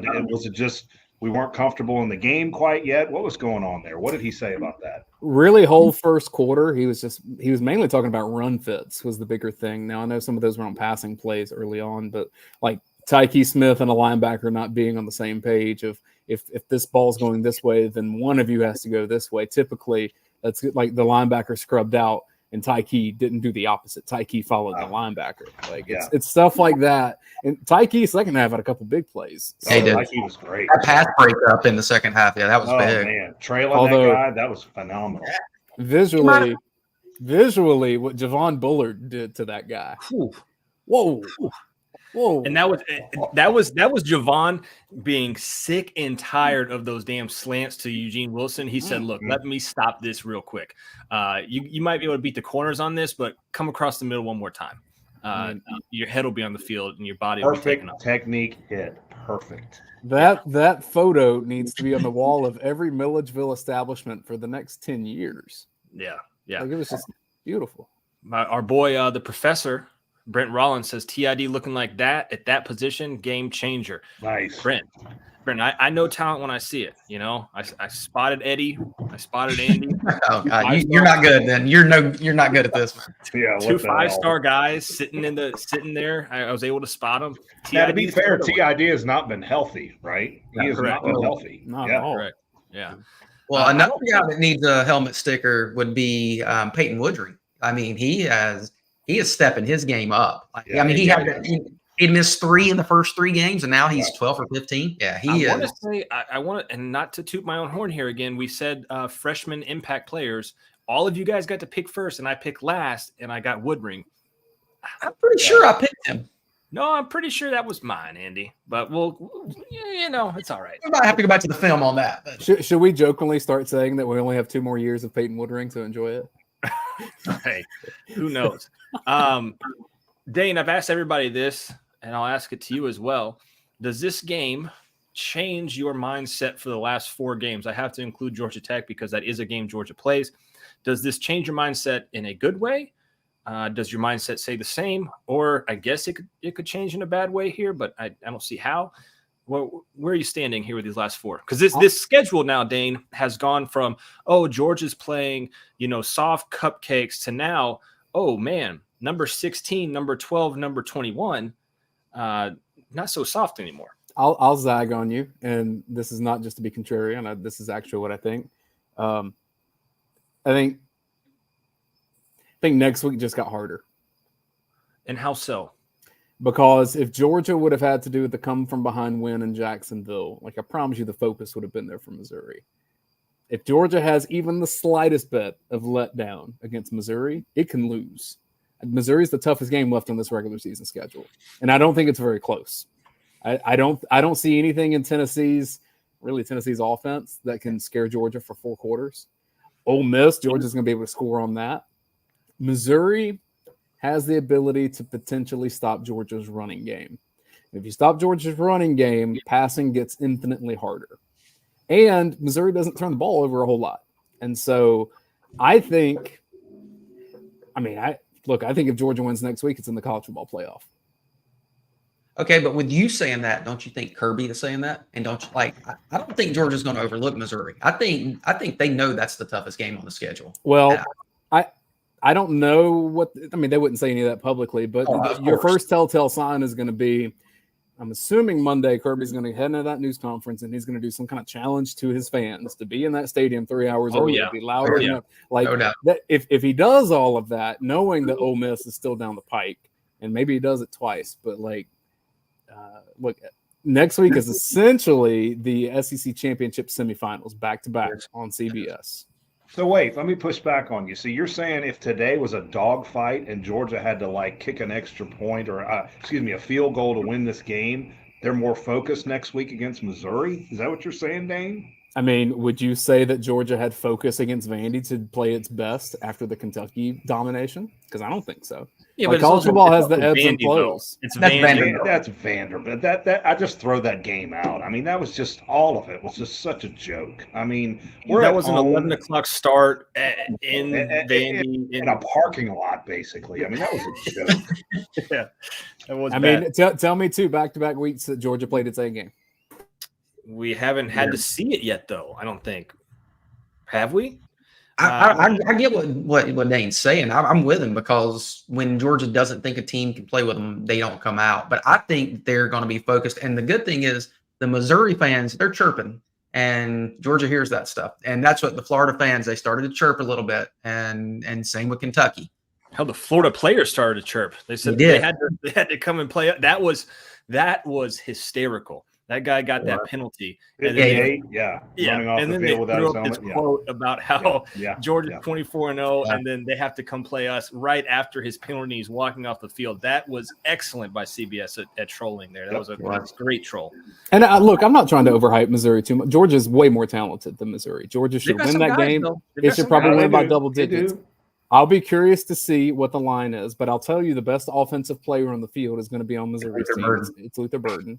Mm-hmm. I can tell you quarterback, if you look at stats, at least they're about the same. Like Brady Cook has been very efficient this year, and he's not turning the ball over. He's not running. I'll tell you this right now, Dane. They're going to focus in on Burden. You know, the one that scares me is Weiss, because they're going to focus in on Burden. Weiss is a beast. That kid can play ball too. Well, last year when we played Missouri, I was like, man, Luther Burden's the guy. But I was like, this is Dominic Lovett guy's the best one on the field today. I mean, I think it was because we were focused on Luther Burden. So. Well, Burden's been much better this year than last year. Yes. The only thing that completely obliterates anything I'm saying is if Georgia's kind of had Missouri circled of like not 2 years in a row where we're going to be dealing with what happened last year. Right. Jordan C says, how can I get in the waiting room for the live chat? Anybody that wants to get in the waiting room for the live chat, if you're on YouTube or Facebook, you can go into the description and hit the link there, and it'll bring you into the back room here, and we'll let you in. Missouri's a good looking team, but I don't think they're going to overlook them. Curious, you brought up a good point here. Curious on the spread on this game. I'm looking at it, and it looks like you can get it at 15.5 as Georgia. Are you serious? That's what I'm looking at right here. It's a bet now. Give me that right now. Give me that right now. 15.5 is steep. I mean, I'll go ahead and tell you, if it's 15.5, I'm not picking Georgia to cover that. Well, that's what I mean. Give me Missouri all day long. You damn right, Dane. That's a sucker bet. Or this right here, this is from DraftKings. It says 14.5. Georgia's the favorite. Holy crap. I mean, that's essentially saying Missouri and Florida are the same team. And I'm like, no, Missouri's significantally better than Florida. I would say 10.5. But we're going to be in Athens, though, so that will be a 3-point ad. But no, I would 10. I think 10 is that spot too, Eddie. Yeah. And Missouri has a good defensive line. Like, Hey, James Caraway, Big JC. Shout out to him. He was on the show earlier. Shout out to his little daughter, too. Says Missouri 78th in third down defense and 63rd in third down offense. I think Dan and the boys talking about them like prime Bama. I'm not saying that. I'm just saying you have a quarterback that doesn't turn the ball over a lot. You have a good receiver. You have maybe one of the best kickers in the country. Like, they have a lot of elements there that you look for when there are potential upsets. And I don't see Ole Miss or Tennessee having either of those. And I sure as hell don't see Georgia Tech having that. So when you're asking me what's Georgia's toughest thing over the next month, it's next Saturday at 3:30. Think Dane last year's game weighs into any of this? Potentially. I mean, there's definitely like reasons that Paul says no, but Paul says no. Yeah. Man, year over year, these dudes are like, man, like last year what happened? Can't let that happen again. Like, I don't but going forward, these rosters do change enough that like maybe people don't actually that's kind of where I'm at. Like the rosters change so fast. That's fair. Ben McCullough says, first time getting to watch live. Thanks for always being on and appreciate the podcast. Great game. And he said a little explicit there. So we'll keep that. He said HBTFD. You can what does that stand for, Paul? How about those football dogs? Yeah. Anthony, he'll tell us what it means. Yeah. You missed it, Dane. You're going to have to go back and watch it. Anthony came on with a wig and made fun of me. So it was pretty good. Are you doing Halloween with your little dude? Yeah, I think so. I don't know. I'm sure we are. Decision is what I just heard. No, I don't make the decisions. Eddie knows that. I don't make decisions in this house. He gave me hell about last week. I know where your balls sit, Paul. Yeah, they're on the shelf. They're on the shelf. The mantle. In the living room. We're going to be the Bluey family. I have a hoodie that says Bandit, and it looks like the dad from Bluey. Pretty excited. I think from everything I've gathered, we're going to be like cholos, like button the top button, have the shirt hanging out with the white undershirt, some long dickies. We're going to be some cholos. So that's what we're going for. Something fun. 40, back to the topic at hand, though, gentlemen. Enough about my personal life. 43-20. The Georgia Bulldogs roll. If you're just now joining us, we haven't so much overreacted a ton. Eddie did a little bit on Carson Beck's downfield passing, which is warranted, I believe. Oh, you want an overreaction? I can give you one. Let's hear it, Dane. Oh. But Paul gave me a look of like, oh, I don't know if I want this. Because the last time you did this, Dane. Oh, no, I'm not. No, look, you see, look at that. We're good. Dane, you caught a lot. I'm talking about a lot of flack. And supposedly Ben Choppy Bachman messaged me. He said he's going to be on in 20 minutes. I think that was 30 minutes ago. That was 42 minutes ago. I'll be on 20 minutes or so. That was at 7:35. So I hope he's okay. You can't. There's one thing that you can do with Ben Choppy Bachman that's not rely on him to show up. But go ahead, Dane. What are you overreacting to? If there's something negative to be brought from Georgia kind of struggled running in the red zone. They did. And so if you're like trying to project ahead and be like, how do we fix some things here when you don't have a Bowers and help blocking, but then also as a red zone target, a red zone offense gets a little bit harder. And Georgia did it well sometimes, but it did it poorly sometimes too. And if you have, and it did this against Florida today, you have possessions that should be 7 that turn into 3. That's a way to lose games you shouldn't lose. Omari, big part of the family here on UGA Sports, says JDJ will not start by the end of the season. I thought he played well today. I did too. He had a couple bad plays, but overall he played very well, I thought. And to bounce off of that, a few weeks ago, I don't remember what game it was now, I'm sorry, but we were talking about how we couldn't set the edge. I think Georgia set the edge extremely well today. Extremely well. So those days are over. Yeah, the JDJ, I could have gotten on this train maybe 4 games ago, but I think he's really stepped up. He's actually potentially might get a helmet sticker from me. Depends on how much is in the budget. Yeah, I thought he played really well today. Oh, did I pull 3 from the budget that weren't there? I'm sorry. Correct. Yeah. We don't have much. We have Andy and Eddie here. Normally it's just Roddy and I. So, there's not a lot there. I gave one to Woodring, so that's mine. So. Oh, you're only taking one. Hell yeah. Yeah. Hell that's yeah. good. Yeah, Kickers are people too, man. Yeah. So that's I give one to Paul Maharry for being the man and running the show and being a good point man. How about that? Hey, Eddie, come on now. Just like Dog85 says, DGD. He's not talking about me, but that's fine. Well, I am. I know. I appreciate that, EFA. Appreciate that a lot. I will say one of mine, and I think this guy – so I made these rules up as we went along. If you got 3 games with the helmet sticker, you get the golden bone. And so you're not eligible to get the helmet sticker anymore. You just get it, you get one right. You're constantly getting one. We're giving you the golden one. So Bowers is that. Right. Bowers has gotten it. I want to say Ladd is there as well. Maybe not.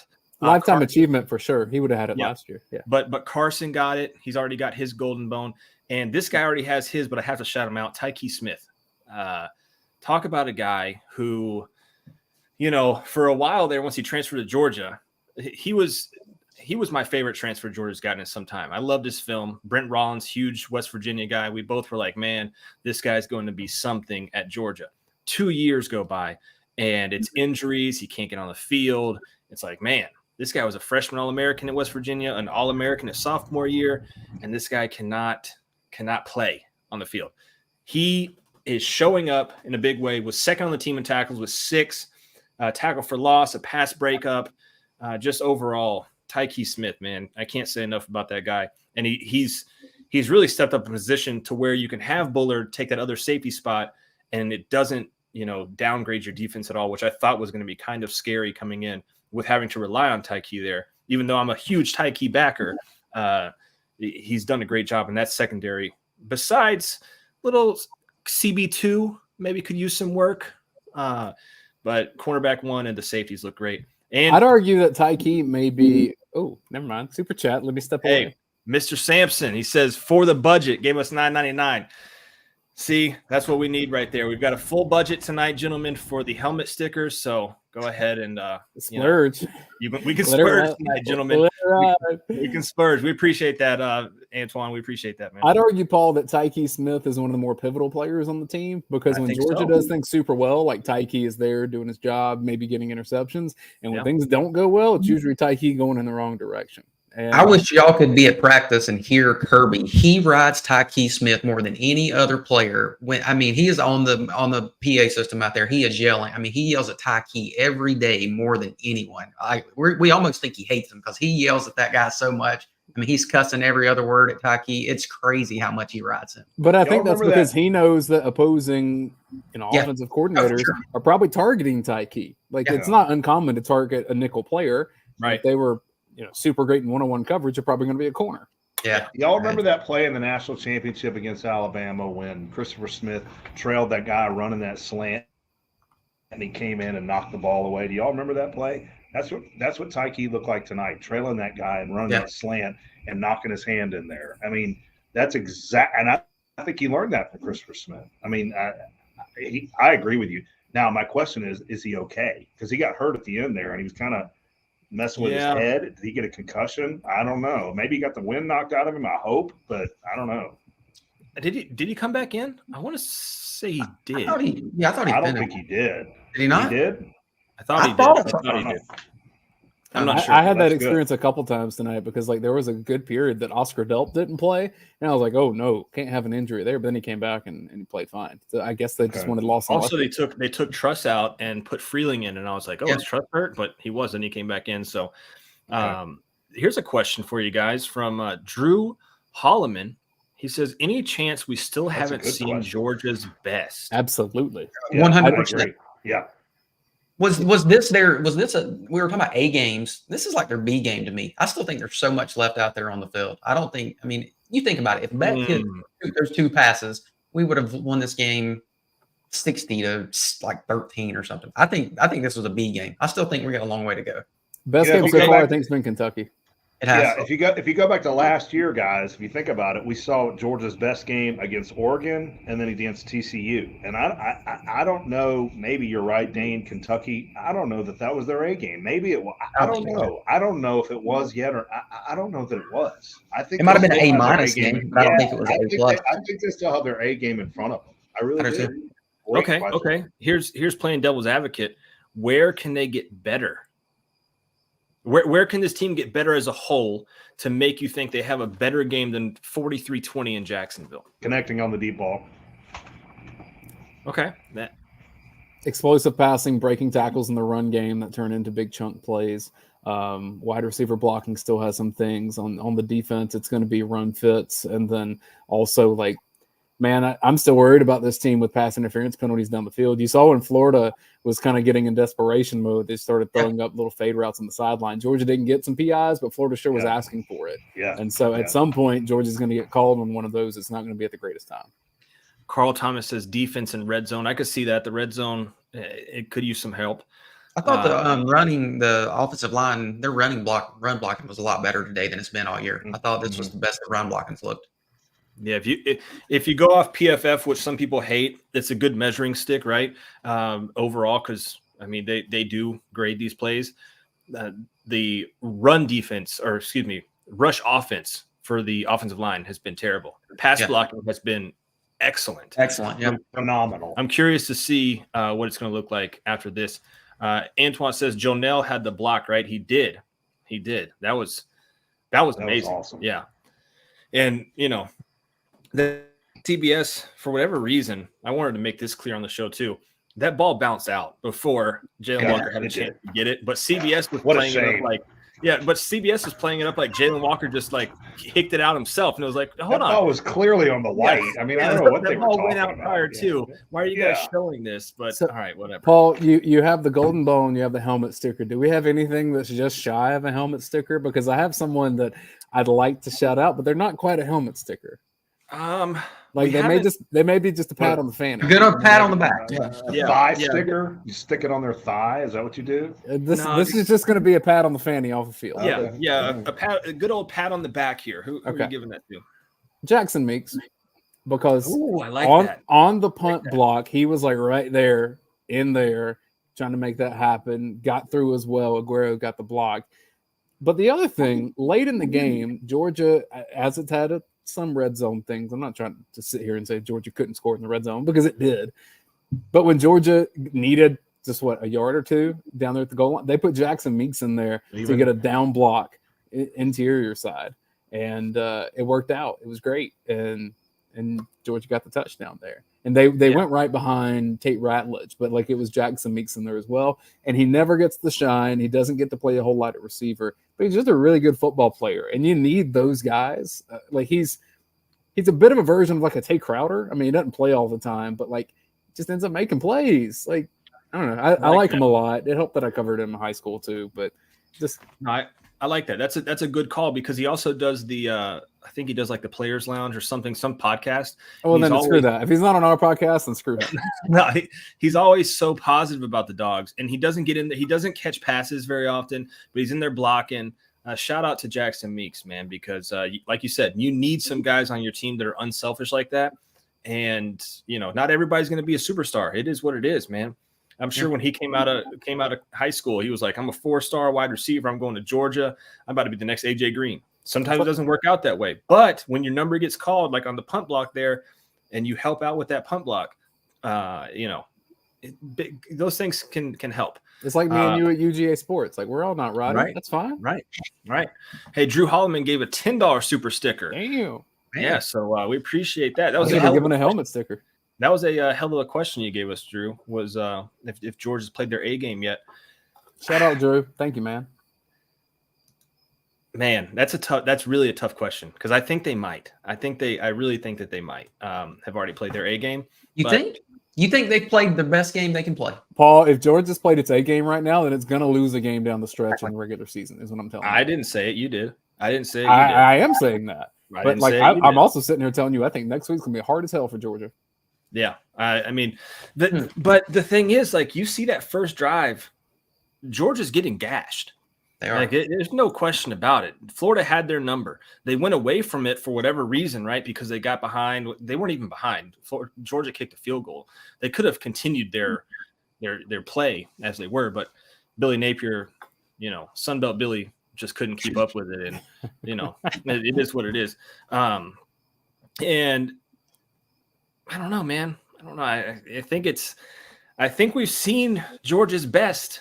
I don't know if it's all combined from one game, but we've seen their best at each thing. And I don't know if this team's going to be just any much better than what we saw today or what we saw against Kentucky. Now, there might be flashes of the run game getting better, but then maybe the passing falls off a little bit when that happens. I think we're asking for what you guys are asking for is the game against TCU, 65 points, 7. You gave up 7. I don't think this team has that in them. Not to say, Dane, because I know you're about to say something, not to say this team can't win a championship with how they're playing because the parity in college football this year. But this team is not going to put up a 65-point performance and only hold somebody to 7 points. It's just, I don't see it happening. Again, not to say it's not a good thing, but, not to say they can't do much, but there it is. Drew Holloman says, first time listening, appreciate the 360 perspective. We appreciate you. Drew, tell us where you're from. I want to shout out where you're from, too. Yeah, where you from, Drew? Let us know. Jackson Meeks is on his podcast with Player Lounge. Yeah, I thought so. Greg Watt says, just wait. Hey, I will, man, and I will be 100% wrong. But show me a game and show it to me in facts. There's going to be a better game this year. The other point to make with that, Paul, is which college football teams have had dominant performances this year? Like, there's not a whole lot out there, And so, like, maybe Oregon today against Utah, because I think Utah's a solid team. Yeah. Oh, Drew's in Columbus. No wonder I like him. I lived there for like 5 years. But I don't know, man. Maybe. Let's see. Chris Garcia. What's up, Chris? He says, but an A game maybe not be a 60-point score. Very sure. Very true. Very true there. I'll tell you what is a 60-point score, though. This guy is the top of the top. Nothing better. Oh, wow. A compliment, Paul. And you come on here and you look great, but your TV is on in the background. And so that's just rookie. No, that's rookie. You can hear that. Yeah, we can hear that. Yeah. I mean, we're trying to run a professional. You can hear that in the background. I heard it. I heard when you came on. I could. We're trying to run a professional podcast here, a professional YouTube show, and you come in here and you got the show player. I gave you a compliment, and then you do that. And we're the most popular Georgia Bulldogs YouTube channel out there. Like, you think this is some amateur hour? Right. This is an amateur hour. Ben, get it together. This is the big leagues. I mean, How was your day, Ben?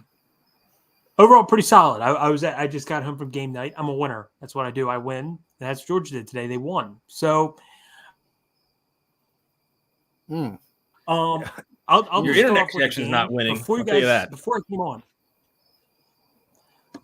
just wait. It'll be fine. I will say that right out the gate, you said that you don't think Georgia's going to be able to get better.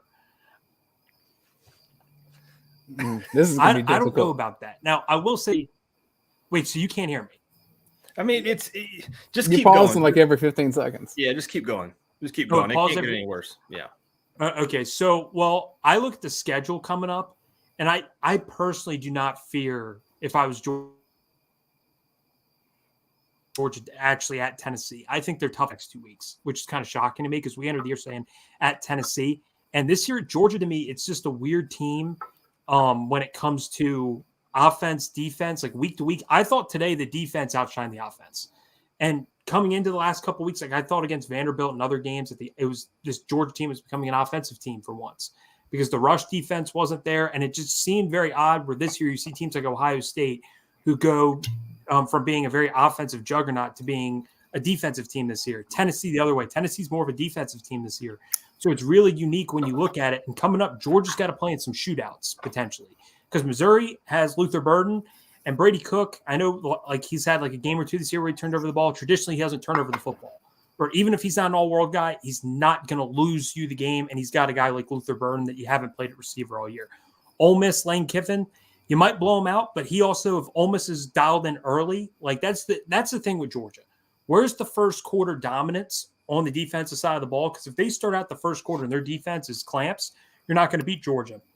But if you play a team like Ole Miss who gets it going early, that's an offense that you don't just stop. You don't just stop an offense like that. You know, if they score 14, 21 in the first quarter, you're not going to slow that down. So that's the game to me. I don't know about you, Dane, but to me, I'm actually think Missouri would be a little bit of a worry. For the Ole Miss game, just because of the way that offense plays, I know Lane Kiffin hasn't got a big win on the road or outside of that LSU, this game really a signature win in his career. But that's the type of offense that if it gets going on a Kirby Smart defense, it can win. A team that's heavy on the run, Georgia's run defense isn't like it is in years past, but you need a complementary passing game to be able to go with it. You either need a quarterback who's mobile or you need a complementary pass game, in my opinion, to beat Georgia. Because if you're just a run-first team, you're not going to beat them straight up with the running back. So I look at these next couple matchups and think they're teams that can air it out, and I think they have enough of a run game that worry me. Tennessee would not worry me if I'm Georgia. Obviously, Georgia Tech won. But these next 2 weeks to me are crucial because they're the two toughest games on this slate. They're better teams than Florida. They're better teams than Kentucky. Do you know who leads the SEC in rushing yards? Is it Georgia? No, I'm saying individual player. Ray Davis? Schrader? Is it Schrader? Cody Schrader, Missouri. Do you know who's second in passing yards? Brady Cook? Brady Cook. Where's Jackson Dart on there? Not in the top 5. Oh, he's not. That's behind Graham Mertz. He's number 6. That's interesting. That's what I'm saying. Like, Missouri's the matchup to me. Like, I think Georgia will be able to score all day long on Ole Miss. And even if it turns into a shootout, I can see Georgia winning that, 54 to 20 or something, or 54 to 35. Like, I just, especially at home and Ole Miss's track record on the road. Like, I thought Ole Miss should have lost to Tulane, frankly. And Tulane's a good team. I'm not saying that in jest. They got pushed around up front. They did get pushed around up front a bit. I trust Indy Clip. He's been a part of the show for a while. He said FanDuel just came out with UGA minus 20.5 line from Missouri.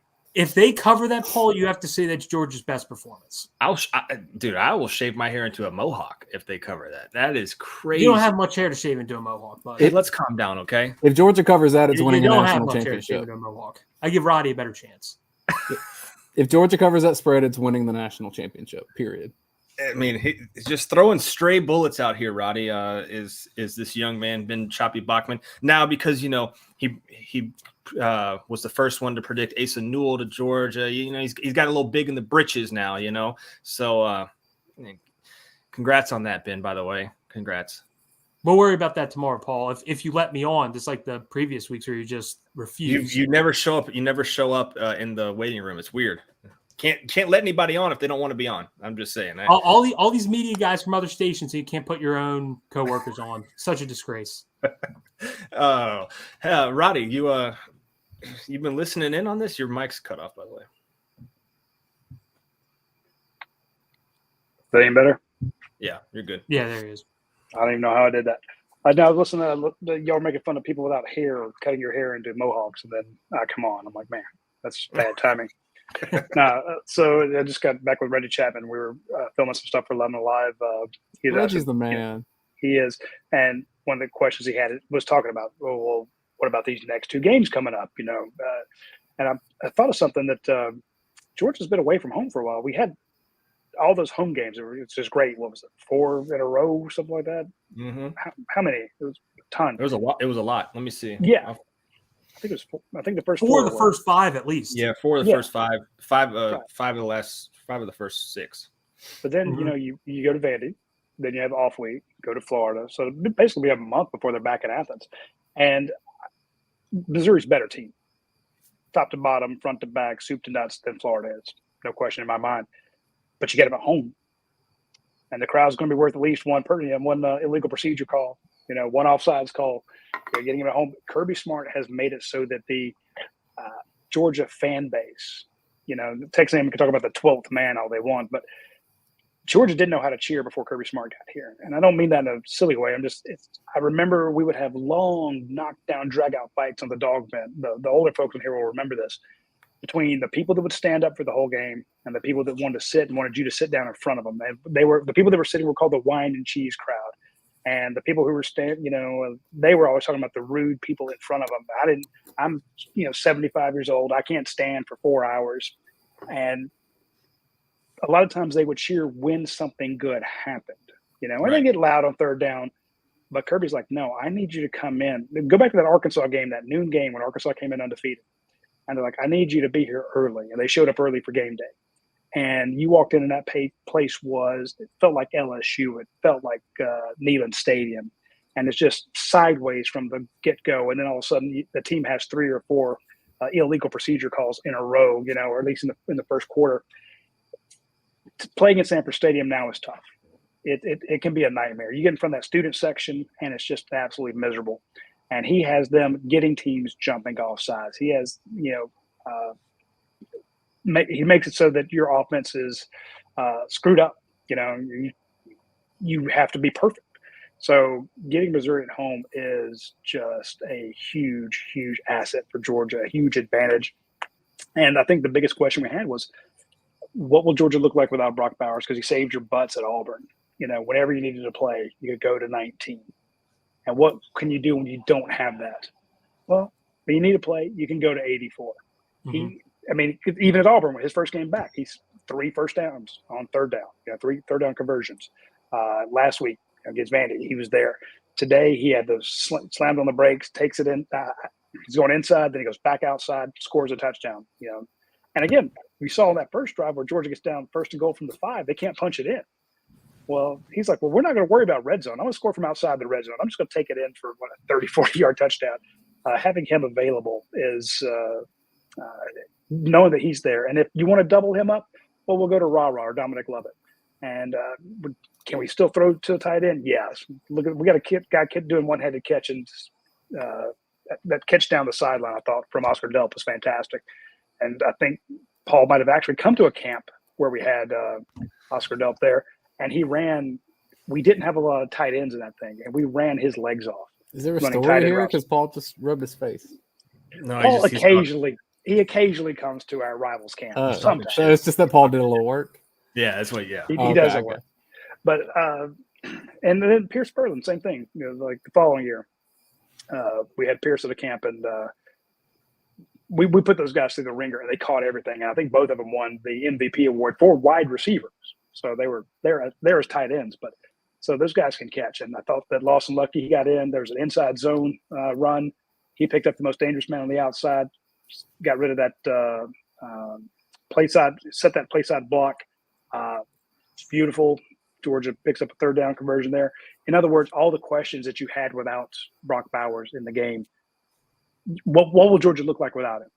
Well, your offense is still going to function really well, and your defense is going to play complementary football. Hey, offense, I know you're without Brock. Let's get you the ball on the 35. Let's get you the ball on the 25. Why don't you just punch it in from there? We'll try to make your job a little bit easier on you. And so I thought it was, Kirby talks about complementary football from the special teams, offense, defense, the band, the crowd. You get all those working together. And, I can see not maybe a 20-point spread, but Georgia should be heavily favored in this Missouri game. I'm about to slot out, Paul, but I want to remind people of two things real fast. One, ASW Distillery, support them. The Hunker vodka, if that's not at your tailgate, and other vodka is, and you're probably supporting another college. So, if you have Tito's at your tailgate, you're pretty much saying, go Longhorns, soon to be in the SEC. So, Hunker vodka. The other thing, Georgia fans, savor what's happening and what has happened in the last couple of years, because it can be fleeting. And evidence, Clemson is now 4-4 this season, 2-4 in the ACC. They lose again. They lost again to NC State. NC State. Yeah. Clemson is 7-7 in its last 14 games. Did you see USC almost lost to Cal? They won by a point because Cal didn't kick the extra point. I saw 29-28. Yeah. So, what Georgia's doing is not going to last forever. Kirby's even said that, Georgia will lose a game at some point. It's football. It happens. So, don't let these games where you blow out Florida in a rivalry game, and even if it's not Georgia's A game, it was never very close. Very much enjoy these nights because they are fleeting. And at some point, someone else will be on top. But right now, it's Georgia. And for the foreseeable future, it looks like it's going to be Georgia, and we'll see how long that lasts. But at some point, it's going to stop happening. And man, it's a fun ride to follow this team trying to recreate what it's done for 2 years. Georgia's now set a school record with its 24th consecutive regular season SEC victory, dating to the 31-24 win over Mississippi State in 2020. 24 games in the SEC during the regular season, wins 24. You're into Alabama dynasty territory, USC in the mid 2000s, Miami at the turn of the century. You're in those conversations right now. And Dan, this was the first time Georgia's ever won 3 consecutive games against Florida by winning by 20 or more points. First time ever. And however many times they played the game. That's impressive to me. Man, I can tell you in my childhood, I never thought Georgia could beat Florida. It didn't seem possible. Florida was better every year. What's what it felt like on that first drive? Yeah, that first drive. What the hell is going on? And, I would not give my prediction when I wrote my column this week because I'm just like, guys, I feel this place is haunted. And I expect stupid things to happen in this Georgia-Florida game.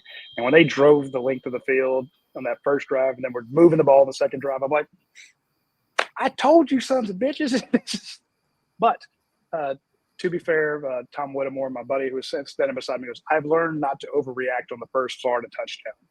And truer words were not spoken the entire night because then Georgia just shut him down. And I thought that Tyrion Ingram Dawkins had a huge night. Janelle Aguero had a huge, but Javon Bullard was everywhere. Tyke Smith stopped one drive on his own, with a tackle and then a pass breakup, people were complaining about Dumas Johnson. You can't do this, you can't do that. Then he gets a sack, and then he gets a quarterback pressure. And they're like, oh, what about Chaz Chambliss? Chaz gets a huge tackle on the edge. So, again, complementary football. You can point to everybody on that front. Everybody did something. Everybody did on both sides of the ball. Cedric Van Pran takes the 6'6", 360-pound offensive tackle, nose guard, playing zero technique, helmet to helmet. Drove his big ass into the end zone, and Kendall Milton comes in right behind him for the touchdown on the goal line, which you wish, hey, why didn't you call that play on that first drive? Xavier Truss kills a man, sets the edge. So, again, we can talk about the fact that you're going to play some really good teams, but Georgia is capable. It was the Kentucky game wasn't a fluke. They've done in their two biggest games. They're capable of just still kicking your butt, even without a Brock Bowers. And they're only going to get better. Marius Mims is coming back. Brock Bowers. Hey, follow us on TikTok. We got the great video of him walking, Kirby Smart celebrating. He's walking in, no crutches, no real big boot. He's got barely a limp. That's a guy you could see being back in 2-3 weeks. So instead of maybe the end of the season. You're only going to get. I don't say you're only going to get healthier, but you have the potential to add the best offensive tackle in the conference and the best tight end before it's all said and done. I'm gonna slide out, guys. Y'all enjoy. See you, Dane. And great transition there because Roddy, you've showed up at the perfect time. We've gotten two big donations on this show already. One from Mr. Sampson for the budget for the helmet stickers, and from Drew as well. So, wow. Yeah, thanks, Roddy, Drew. Thanks, Antoine. You're here at the perfect time. I haven't announced my helmet stickers yet, and I will get Ben's as well. Ben, you have a question? No, I have a quick. Roddy said something about how Jacksonville, there's always stupid stuff that happens. That 4th and inches play call is one of the stupidest play calls I've ever seen in my life. So but normally it's going the other way. Normally it's the other way. Right. Aaron Murray, Georgia's supposed to win. What was that first play? Is a pick 6 going the opposite direction? I mean, it's just last year. That stupid play was the Brock Bowers catch where it bounces off the guy's helmet 3 or 4 times. Again, this weird crap can happen down here. Now, luckily, it's all going Georgia's way the last few years. But I've been on the other side of that where Georgia can't get a break. Stupid things happen against Georgia, and you get called for dumb things. And Florida shot themselves in the foot over and over again with stupid penalties. I'd like to go back and see it because Georgia didn't have that many penalties, didn't they? Georgia had 2. They had 2 delay of games. That is clean. But the 2 delay of games were actually like they did those on purpose because they were punting. Yeah. Whereas for Florida, they only had 2 for 17. They had a false start and they had that face mask, which was the face mask was it. That kind of put them behind. But actually, I think even on that one, they actually converted that 3rd down. Yeah, they did. They had a 14-yard run the next play. So. There was a drive in that game. They missed a horse collar, and then on that drive, they missed 3 face masks on one play to Edwards. Yeah, it was back. That's atrocious. It was Muse the horse collar, and then the next play after that was Dejon Edwards getting 3 face masks on one play, and they didn't call it. So, but usually in years past, when you weren't just head and shoulders out recruiting them and having a better coaching staff, stuff like that would wind up. You could point back to that and go, that's where Georgia lost the game. If that had been called, but now Georgia's just, again, across the front. You're top 44 versus their top 44. You're better at most positions, if not all. And it's perfect segue to the Rogue Shop. They're better than just about everybody else. Go to therogueshop.com. Bulldogs 10 will get you 10% off your order.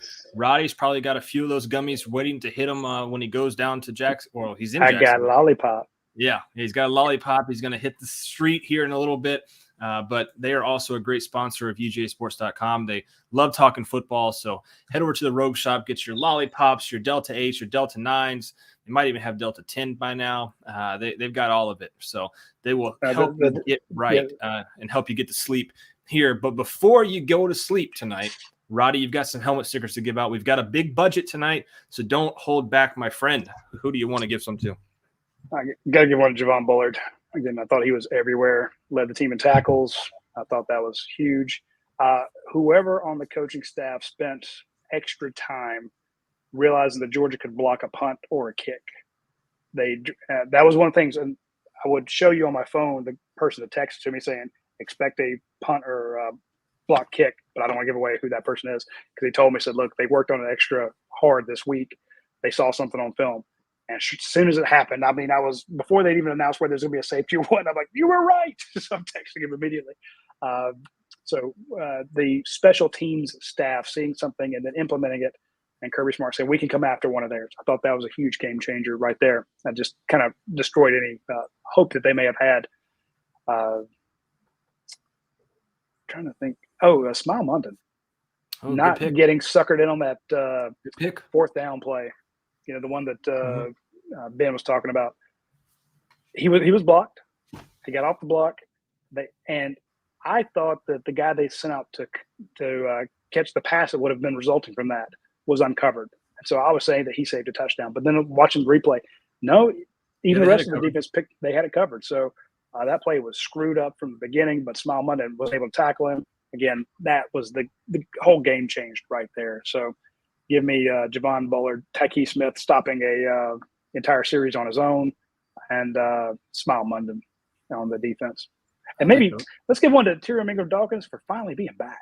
Yeah, and getting a tackle. So again, we got the budget for it. So I'll give those would be my 4 on defense.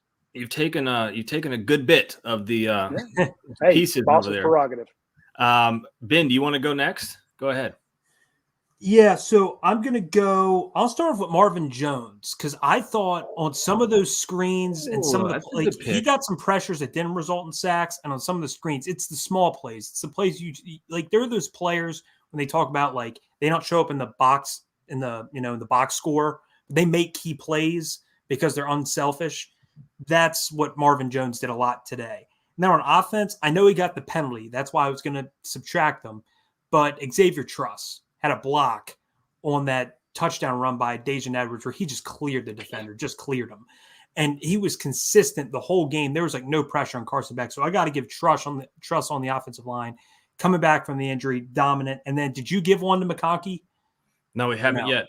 I'll give one to Ladd because they needed a big play. Ladd McConkey makes the big play. I mean, that first touchdown drive that they had, and then late in the game when I thought late second, early third quarter, I was like, the offense isn't doing anything. He hits a big play, and then from there they score on every drive. It's just he kind of is the guy that rejuvenates the offense, is that go-to in desperation or at any point in the game. He was that today, 6 catches for $135 and a touchdown. Got to give it to him. So those are my 3: Truss, Marvin Jones, and McConkey. So I've got for offense, since Roddy went first on defense, I'll take my offensive player first. How about Oscar Delp and Ladd Gardner also given 25 for the Oscar Delp one-hander fund. Yes, we appreciate that. Any funds that you guys want to make up and then throw money into that fund, we did not stop those funds from growing. So we appreciate that, Ladd. But no, that's my favorite one of all time right there. Yeah, to piggyback off of Ladd Gardner there, Oscar Delp, man, came in with the one-hand catch. Not only the one-hand catch, though, this kid throughout the the last 2 weeks, the national media has been saying nobody can fill Brock Bowers' shoes. There's nobody on this team that can do it. And I'm sure it's got into his head, right? He's a young tight end. He's the next guy in line. And everybody's like, man, there's nobody on this team that can fill in for him. How's Georgia going to be able to play without him? And Oscar Delp comes in, 2 catches for 31 yards. Not great. But they weren't really targeting him. He had the one great one-handed catch. But the way he was able to go in there and block and just fill in for Brock, not asking him to be Brock, but to fill in for Brock so they could still run the same type of plays that they've been running throughout the season, 12 personnel, and look decent at it. Big shout out to Oscar Delp there, because you know it had to get in his head, Roddy, these last 2 weeks, saying there's nobody on Georgia's team that could fill in for him. He goes out there. Of course, he doesn't drop 100 on their heads, but he makes that one-handed catch and goes out there and blocks well. So congrats to him. How many times did they put him in motion? He goes to the far end, and then they throw that little tunnel screen in behind his block on the edge. They attacked on the edges. They send him out there to the block in space. Hardest place to block out there when those little kids can run away from you, the little cornerbacks, and you got to try to pick them up. And he went out and got him.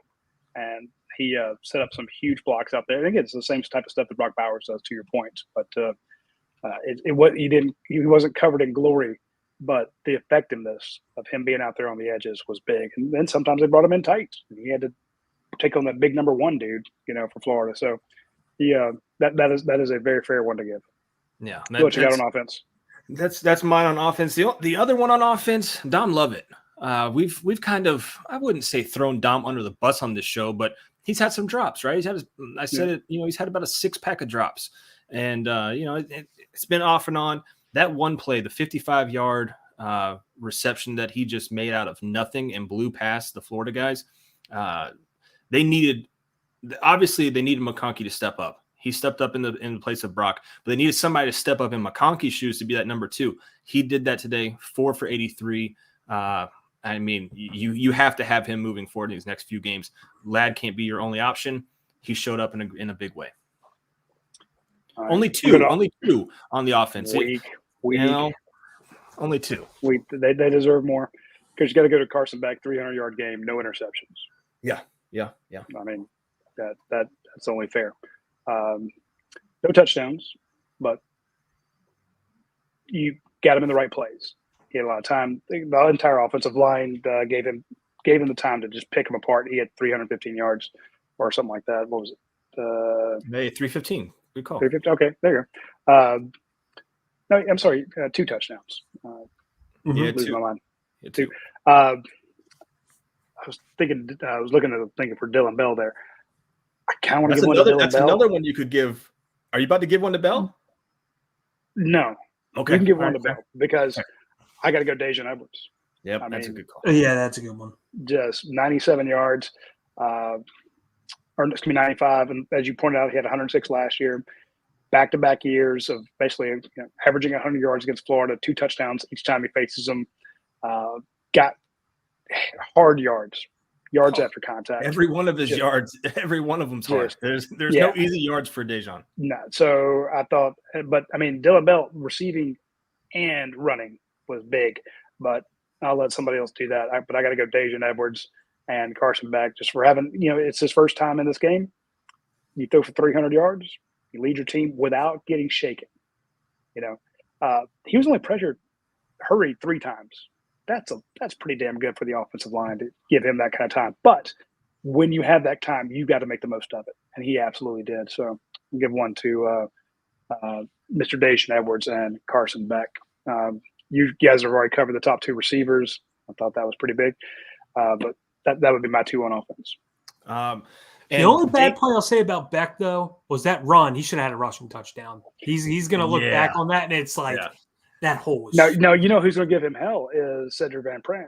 It's like, look, I ran up. I took on my block. I had 2 guys. Guys for you. And I pushed him to the right, and you ran to the right into where I was blocking him. If you'd stayed behind my hips, you'd have danced to the end zone untouched. So I'm sure Cedric will give him hell about that. But yeah, he should have had a rushing touchdown. Dane made a good point. He said, "What do we have besides helmet stickers?" And we came to the conclusion of pat on the back. So we'll give a pat on the back to Dylan Bell this week, not a helmet sticker. We can't go blow through the budget. We can't do it. No, dude, you can give him one. We have budget money. We do, but let's save it. I'm sure he's got another game. Bring John on and see if John will give him one. Okay, John. What's up, John? Let me get this out of your face. What's happening, guys? What's up, man? You're allowed. You do get a couple helmet stickers. Are you giving one to Dylan Bell, or we're just keeping it with a pat on the back? No, I'll give him one. I mean, he's damn it, John. He's come through when we've needed him, especially with the running back situation. That's fair. All right. Yep. And I'm late to the party. I apologize. No, I saw you were in your truck, and I almost got you on, but we were a little deep. So I'm glad you came back. Sorry. And so maybe you have catch this, and I'll be brief. Listen, I had a good run down there 20 years ago, but isn't today a sure sign that the city of Jacksonville just really doesn't want this game?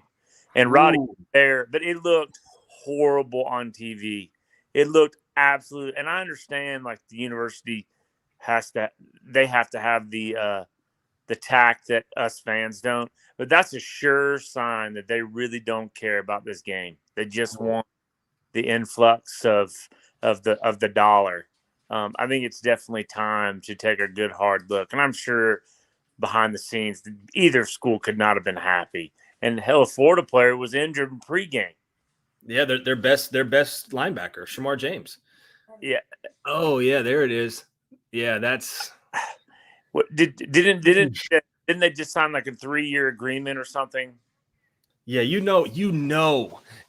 Roddy, that Kirby Smart was talking about it probably before, during, and now after to those that will listen and those that have the authority to change things about that field and what John's talking about. Paul, did you hear about what Kirby said in the presser about Dan Mullen? No. So they asked him, he goes, I heard some people thought that we were going to lose today. I thought he was my friend, but he didn't like the recruit. So leave that to him. And there was like deaf silence in the press room. I was like, damn. These 2 shots at him. Wow.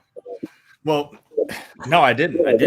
Because I'm like, Kirby's not that guy. He's just like, hey, we go out there, we just play and win. Like, he seems like that type of guy. I'm like, well, Mullen, it's a little bit different. there. Which is weird. We do have the Billy Napier press conference and Kirby Smart press conferences on the same channel. So when you guys are done here, if you want to go watch those, it's definitely worth it. Cool. Yeah, but continue, John. Any way this game can stay down there after this contract runs out. And I know that's going to go under construction. Today was just a sure sign that they really do not care. Yeah, what do you think, Roddy? They do. They do. Care. No, they just do a shitty job. The field was awful. I'm just going to tell you, dude. I'm here in the photographer room. You know, see the coolers behind us are empty. There's no water in them. You know, the limitations, the traffic getting in and out. And I understand there's a lot of people getting in and out, but they got the media parking and the it ain't Chick-fil-A. No, Okay? it's not. The customer service, the fan experience, the media experience, the player experience, it's municipal. It's owned by the city. The city loves it. And the city gives more money to the schools than they would make playing elsewhere. And I spoke to somebody very high up in the athletic association when I wrote my column this week. I'm like, are y'all going to keep the game there? He's like, I don't know if we are. I don't know. I have no reason to think we're not going to. But a lot of it will depend on how the stadium renovations go. And he said, look, doing the home and away, it's a $5 million delta. You make $5 million one year, you know, when you're hosting the game, to the next year you make nothing. Yeah. I'm like, okay. But when you come here every year, you both get paid. And for a neutral site game, it's about a third of the cost of a lot of neutral site games. The neutral site games for other schools are 3 times higher because they give huge chunks that both schools use to actually keep the cost of the tickets down. That doesn't mean everybody can get them. But I'm just saying that it's not a ridiculously overly priced ticket. So I just feel like it's not run independently. Like when you go into Mercedes-Benz Dome and you got somebody whose name is on it and they want, you know, and an owner you can point to. It feels like when you go to a stadium run by the government, you know, and that's just kind of so. Hey, let's put new grass down. Well, let's do it. Let's do it last week so that it'll look good. Exactly. That is government. Yes, that is government work. We'll do it the last second.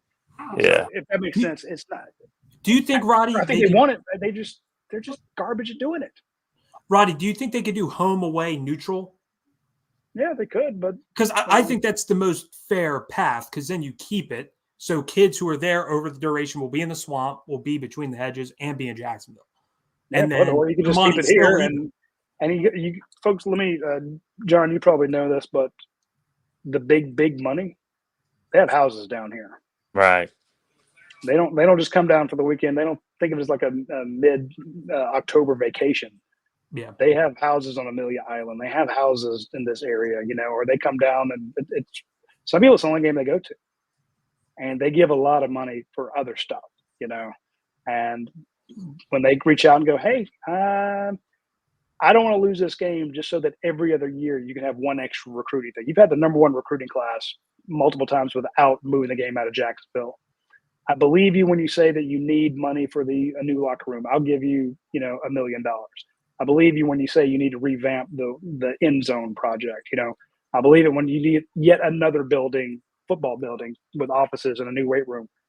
But you want to take away my favorite game, especially now that you're winning it. Every time you win, it's less likely that you move this game. Yeah. Call it like it is, John. Yeah. They have a blast and they're like, yeah, let's keep it there. This is like it was in the 80s. Kirby is 6-2 against Florida. Yeah. Yeah. I didn't know that would happen in my lifetime.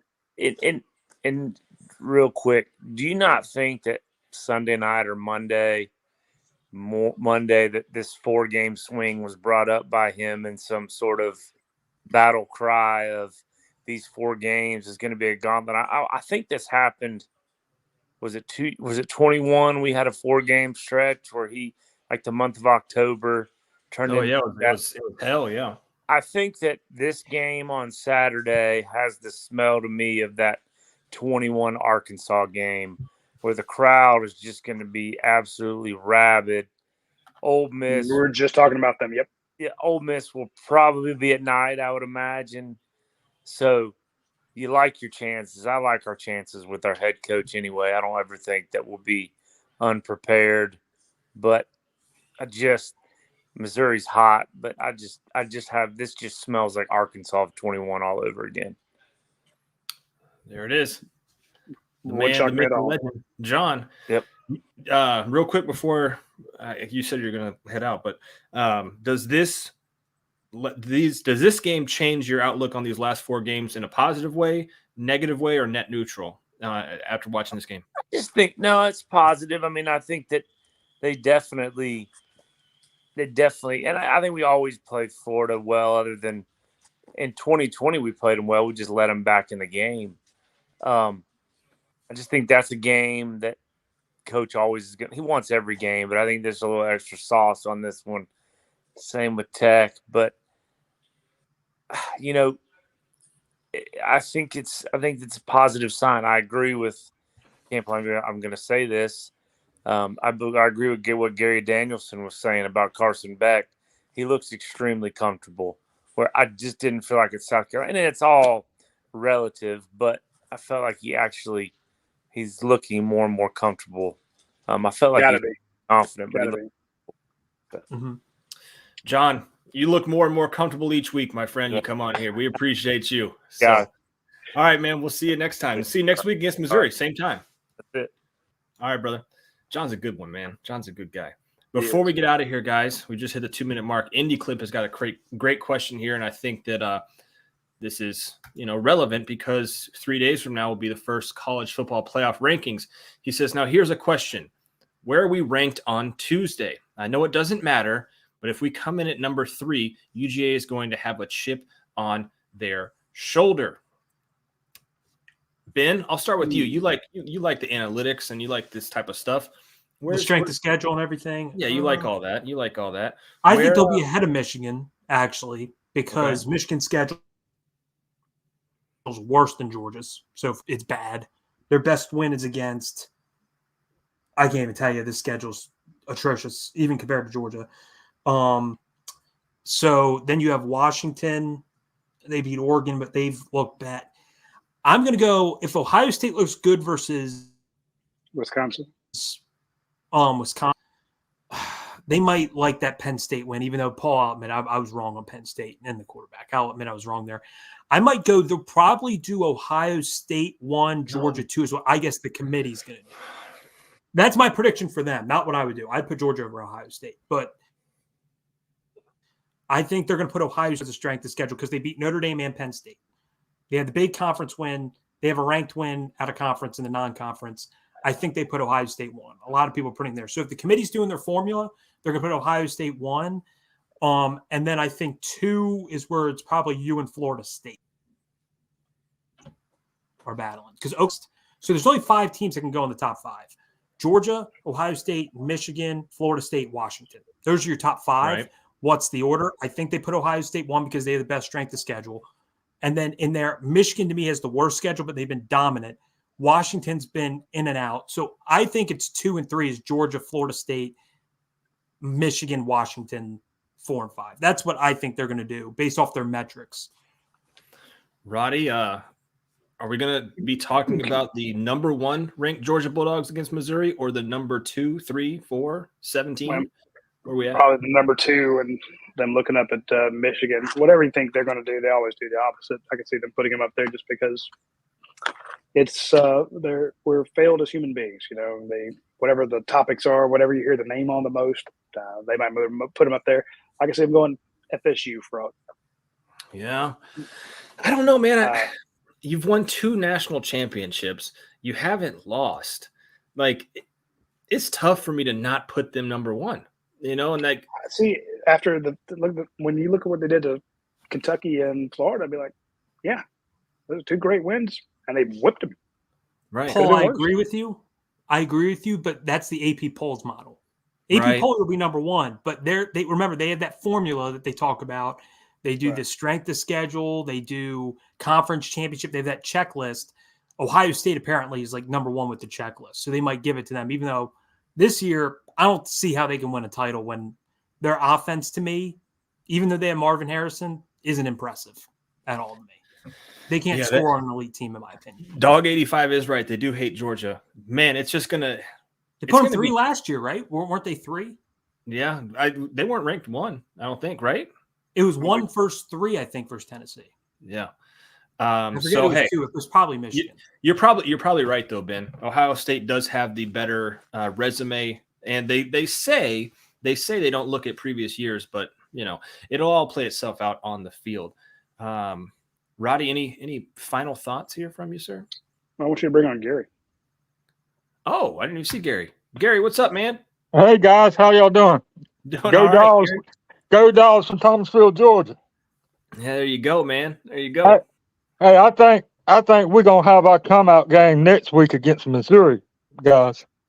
I think our guys got something to prove from last year, and I think we're gonna show out in Missouri. He's got a point. I think Kirby and the guy and the other coaches are gonna have them ready this time, and it's gonna be between the hedges too. But I do admit, Missouri got a team this year, but I think we're just gonna show out and I don't know if we'll shut them completely down, but if I had my money, I would bet the spread on Georgia. If I had Roddy's money, I'd bet the spread. Yeah, you ain't got that kind of money, boy. But I actually think that we played better than what I thought we was going to play today. We spread the ball around real good. I agree. And we showed people that we ain't no one-person team. Very good point, Gary. Yeah. Gary's Kaki had a great game. Smile Munden set the tone with that fourth down hit that he had on the running back when they ran the Wildcat. Yeah. And then our defense showed out the rest of the game. You're right, Gary. I also thought that Javon Bullard, when they kept running that slant, they tried to they put a guy in motion to try to move him out of the middle of the field. They had an ISO on the left hand side with their wide receiver running the slant against Dalen. And ran a slant, and Javon Bullard almost killed him. Damn. Y'all saying that you think the committee gonna rank somebody else higher than us, and we're gonna probably be ranked number 2, which I probably agree with that. But I'll tell you this right here: after what I've seen, the progression with the whole season, I would take Georgia against anybody. Georgia against whole field. I like it. I wouldn't disagree. I don't see a team that could stand up to Georgia. Period. I may be wrong. No. What about FSU? What about FSU, Gary? I love FSU, but I think FSU's strength on offense is our strength on defense this year. So I think we would shut down them corners on FSU. I like it. I mean, the receiver, our corners was shut down to FSU receivers. Okay. I like that. What do y'all think about FSU? I think they're really good. I expect to see them in the playoffs. Georgia, Florida State in the national championship this year? Ooh. If you don't see them in a playoff game beforehand. Yeah. They might be the prelim. Yeah. But man, I don't want to keep y'all too much, but Gary, I just want to get on and holler at y'all and say go Dogs, man. We appreciate it, Gary, as always, my friend. Gary, you made my night. I appreciate you jumping on, my man. Y'all take care and be blessed, guys. Hey, you too. Thank you, sir. Gary's a good one. He is. Here's a good one. Any passing thoughts as you head back to Georgia, Roddy? Here.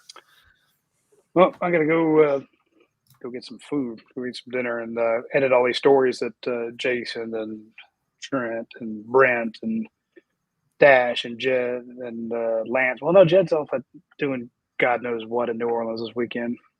I might have some important ones that will be in there, but I can't talk about them. Yeah. Biz is going to be we'll be doing some basketball recruiting. Then Catherine's photo gallery will be in. It's amazing stuff. You saw some of the post-game reactions. I mean, celebration shots she had. They're really good. So we got a lot coming. I'll be going to work on that. But my passion thought is Kirby has changed the tenor of this series for him to go 6-2, 3 in a row. And I didn't realize that what Ben said, 3 in a row to win by 20 points. I mean, I remember when it was a rare win down here. And that's why I'm always negative about this one game throughout the year, because I had so many times of coming down. I started in 1990 coming down here, and you would drive back, through Savannah, going up I-16 or going up I-95, I-16, and just you avoided all radio. You avoided all the call-in shows because it was always, Georgia lost again. And the fact that, 6 out of 8, it's pretty damn good. And one of those, you should have won that one too. So he should be like 7-1. And it's personal to Kirby. I put in my column, that man was standing on the 50-yard line as a true freshman when Steve Spurrier decided on purpose to hang half 100 on Georgia. And he saw the guy catch a pass and go across the end zone. 2 minutes left in the game. They're still throwing, up comfortably. We've talked for years how Steve Spurrier hates Georgia and always has, and would always take digs at Georgia. I mean, even this week, calling for an upset. You now have your Steve Spurrier, a guy who owns the Gators and who will always hate them and will always go out of his way to beat them. You saw Mike Bobo giving that monster high five to Todd Hartley. He hates him. Todd Hartley hates him. And you saw that. And again, I thought Georgia might go. I thought they might go for a 50 burger, but this game means a lot to them. Now, next week's game will be about a championship. It won't be personal. They don't dislike Missouri, but you got to beat those guys. So they'll be back to work. There won't be as much passion, but they will be meticulous in their approach. And you got to feel pretty comfortable about where Georgia is after what they did today. I'm not saying they could win. They're going to win, but you got to feel better knowing that, okay, you have a plan for being without Brock Bowers. And can everybody get off Mike Bobo's back?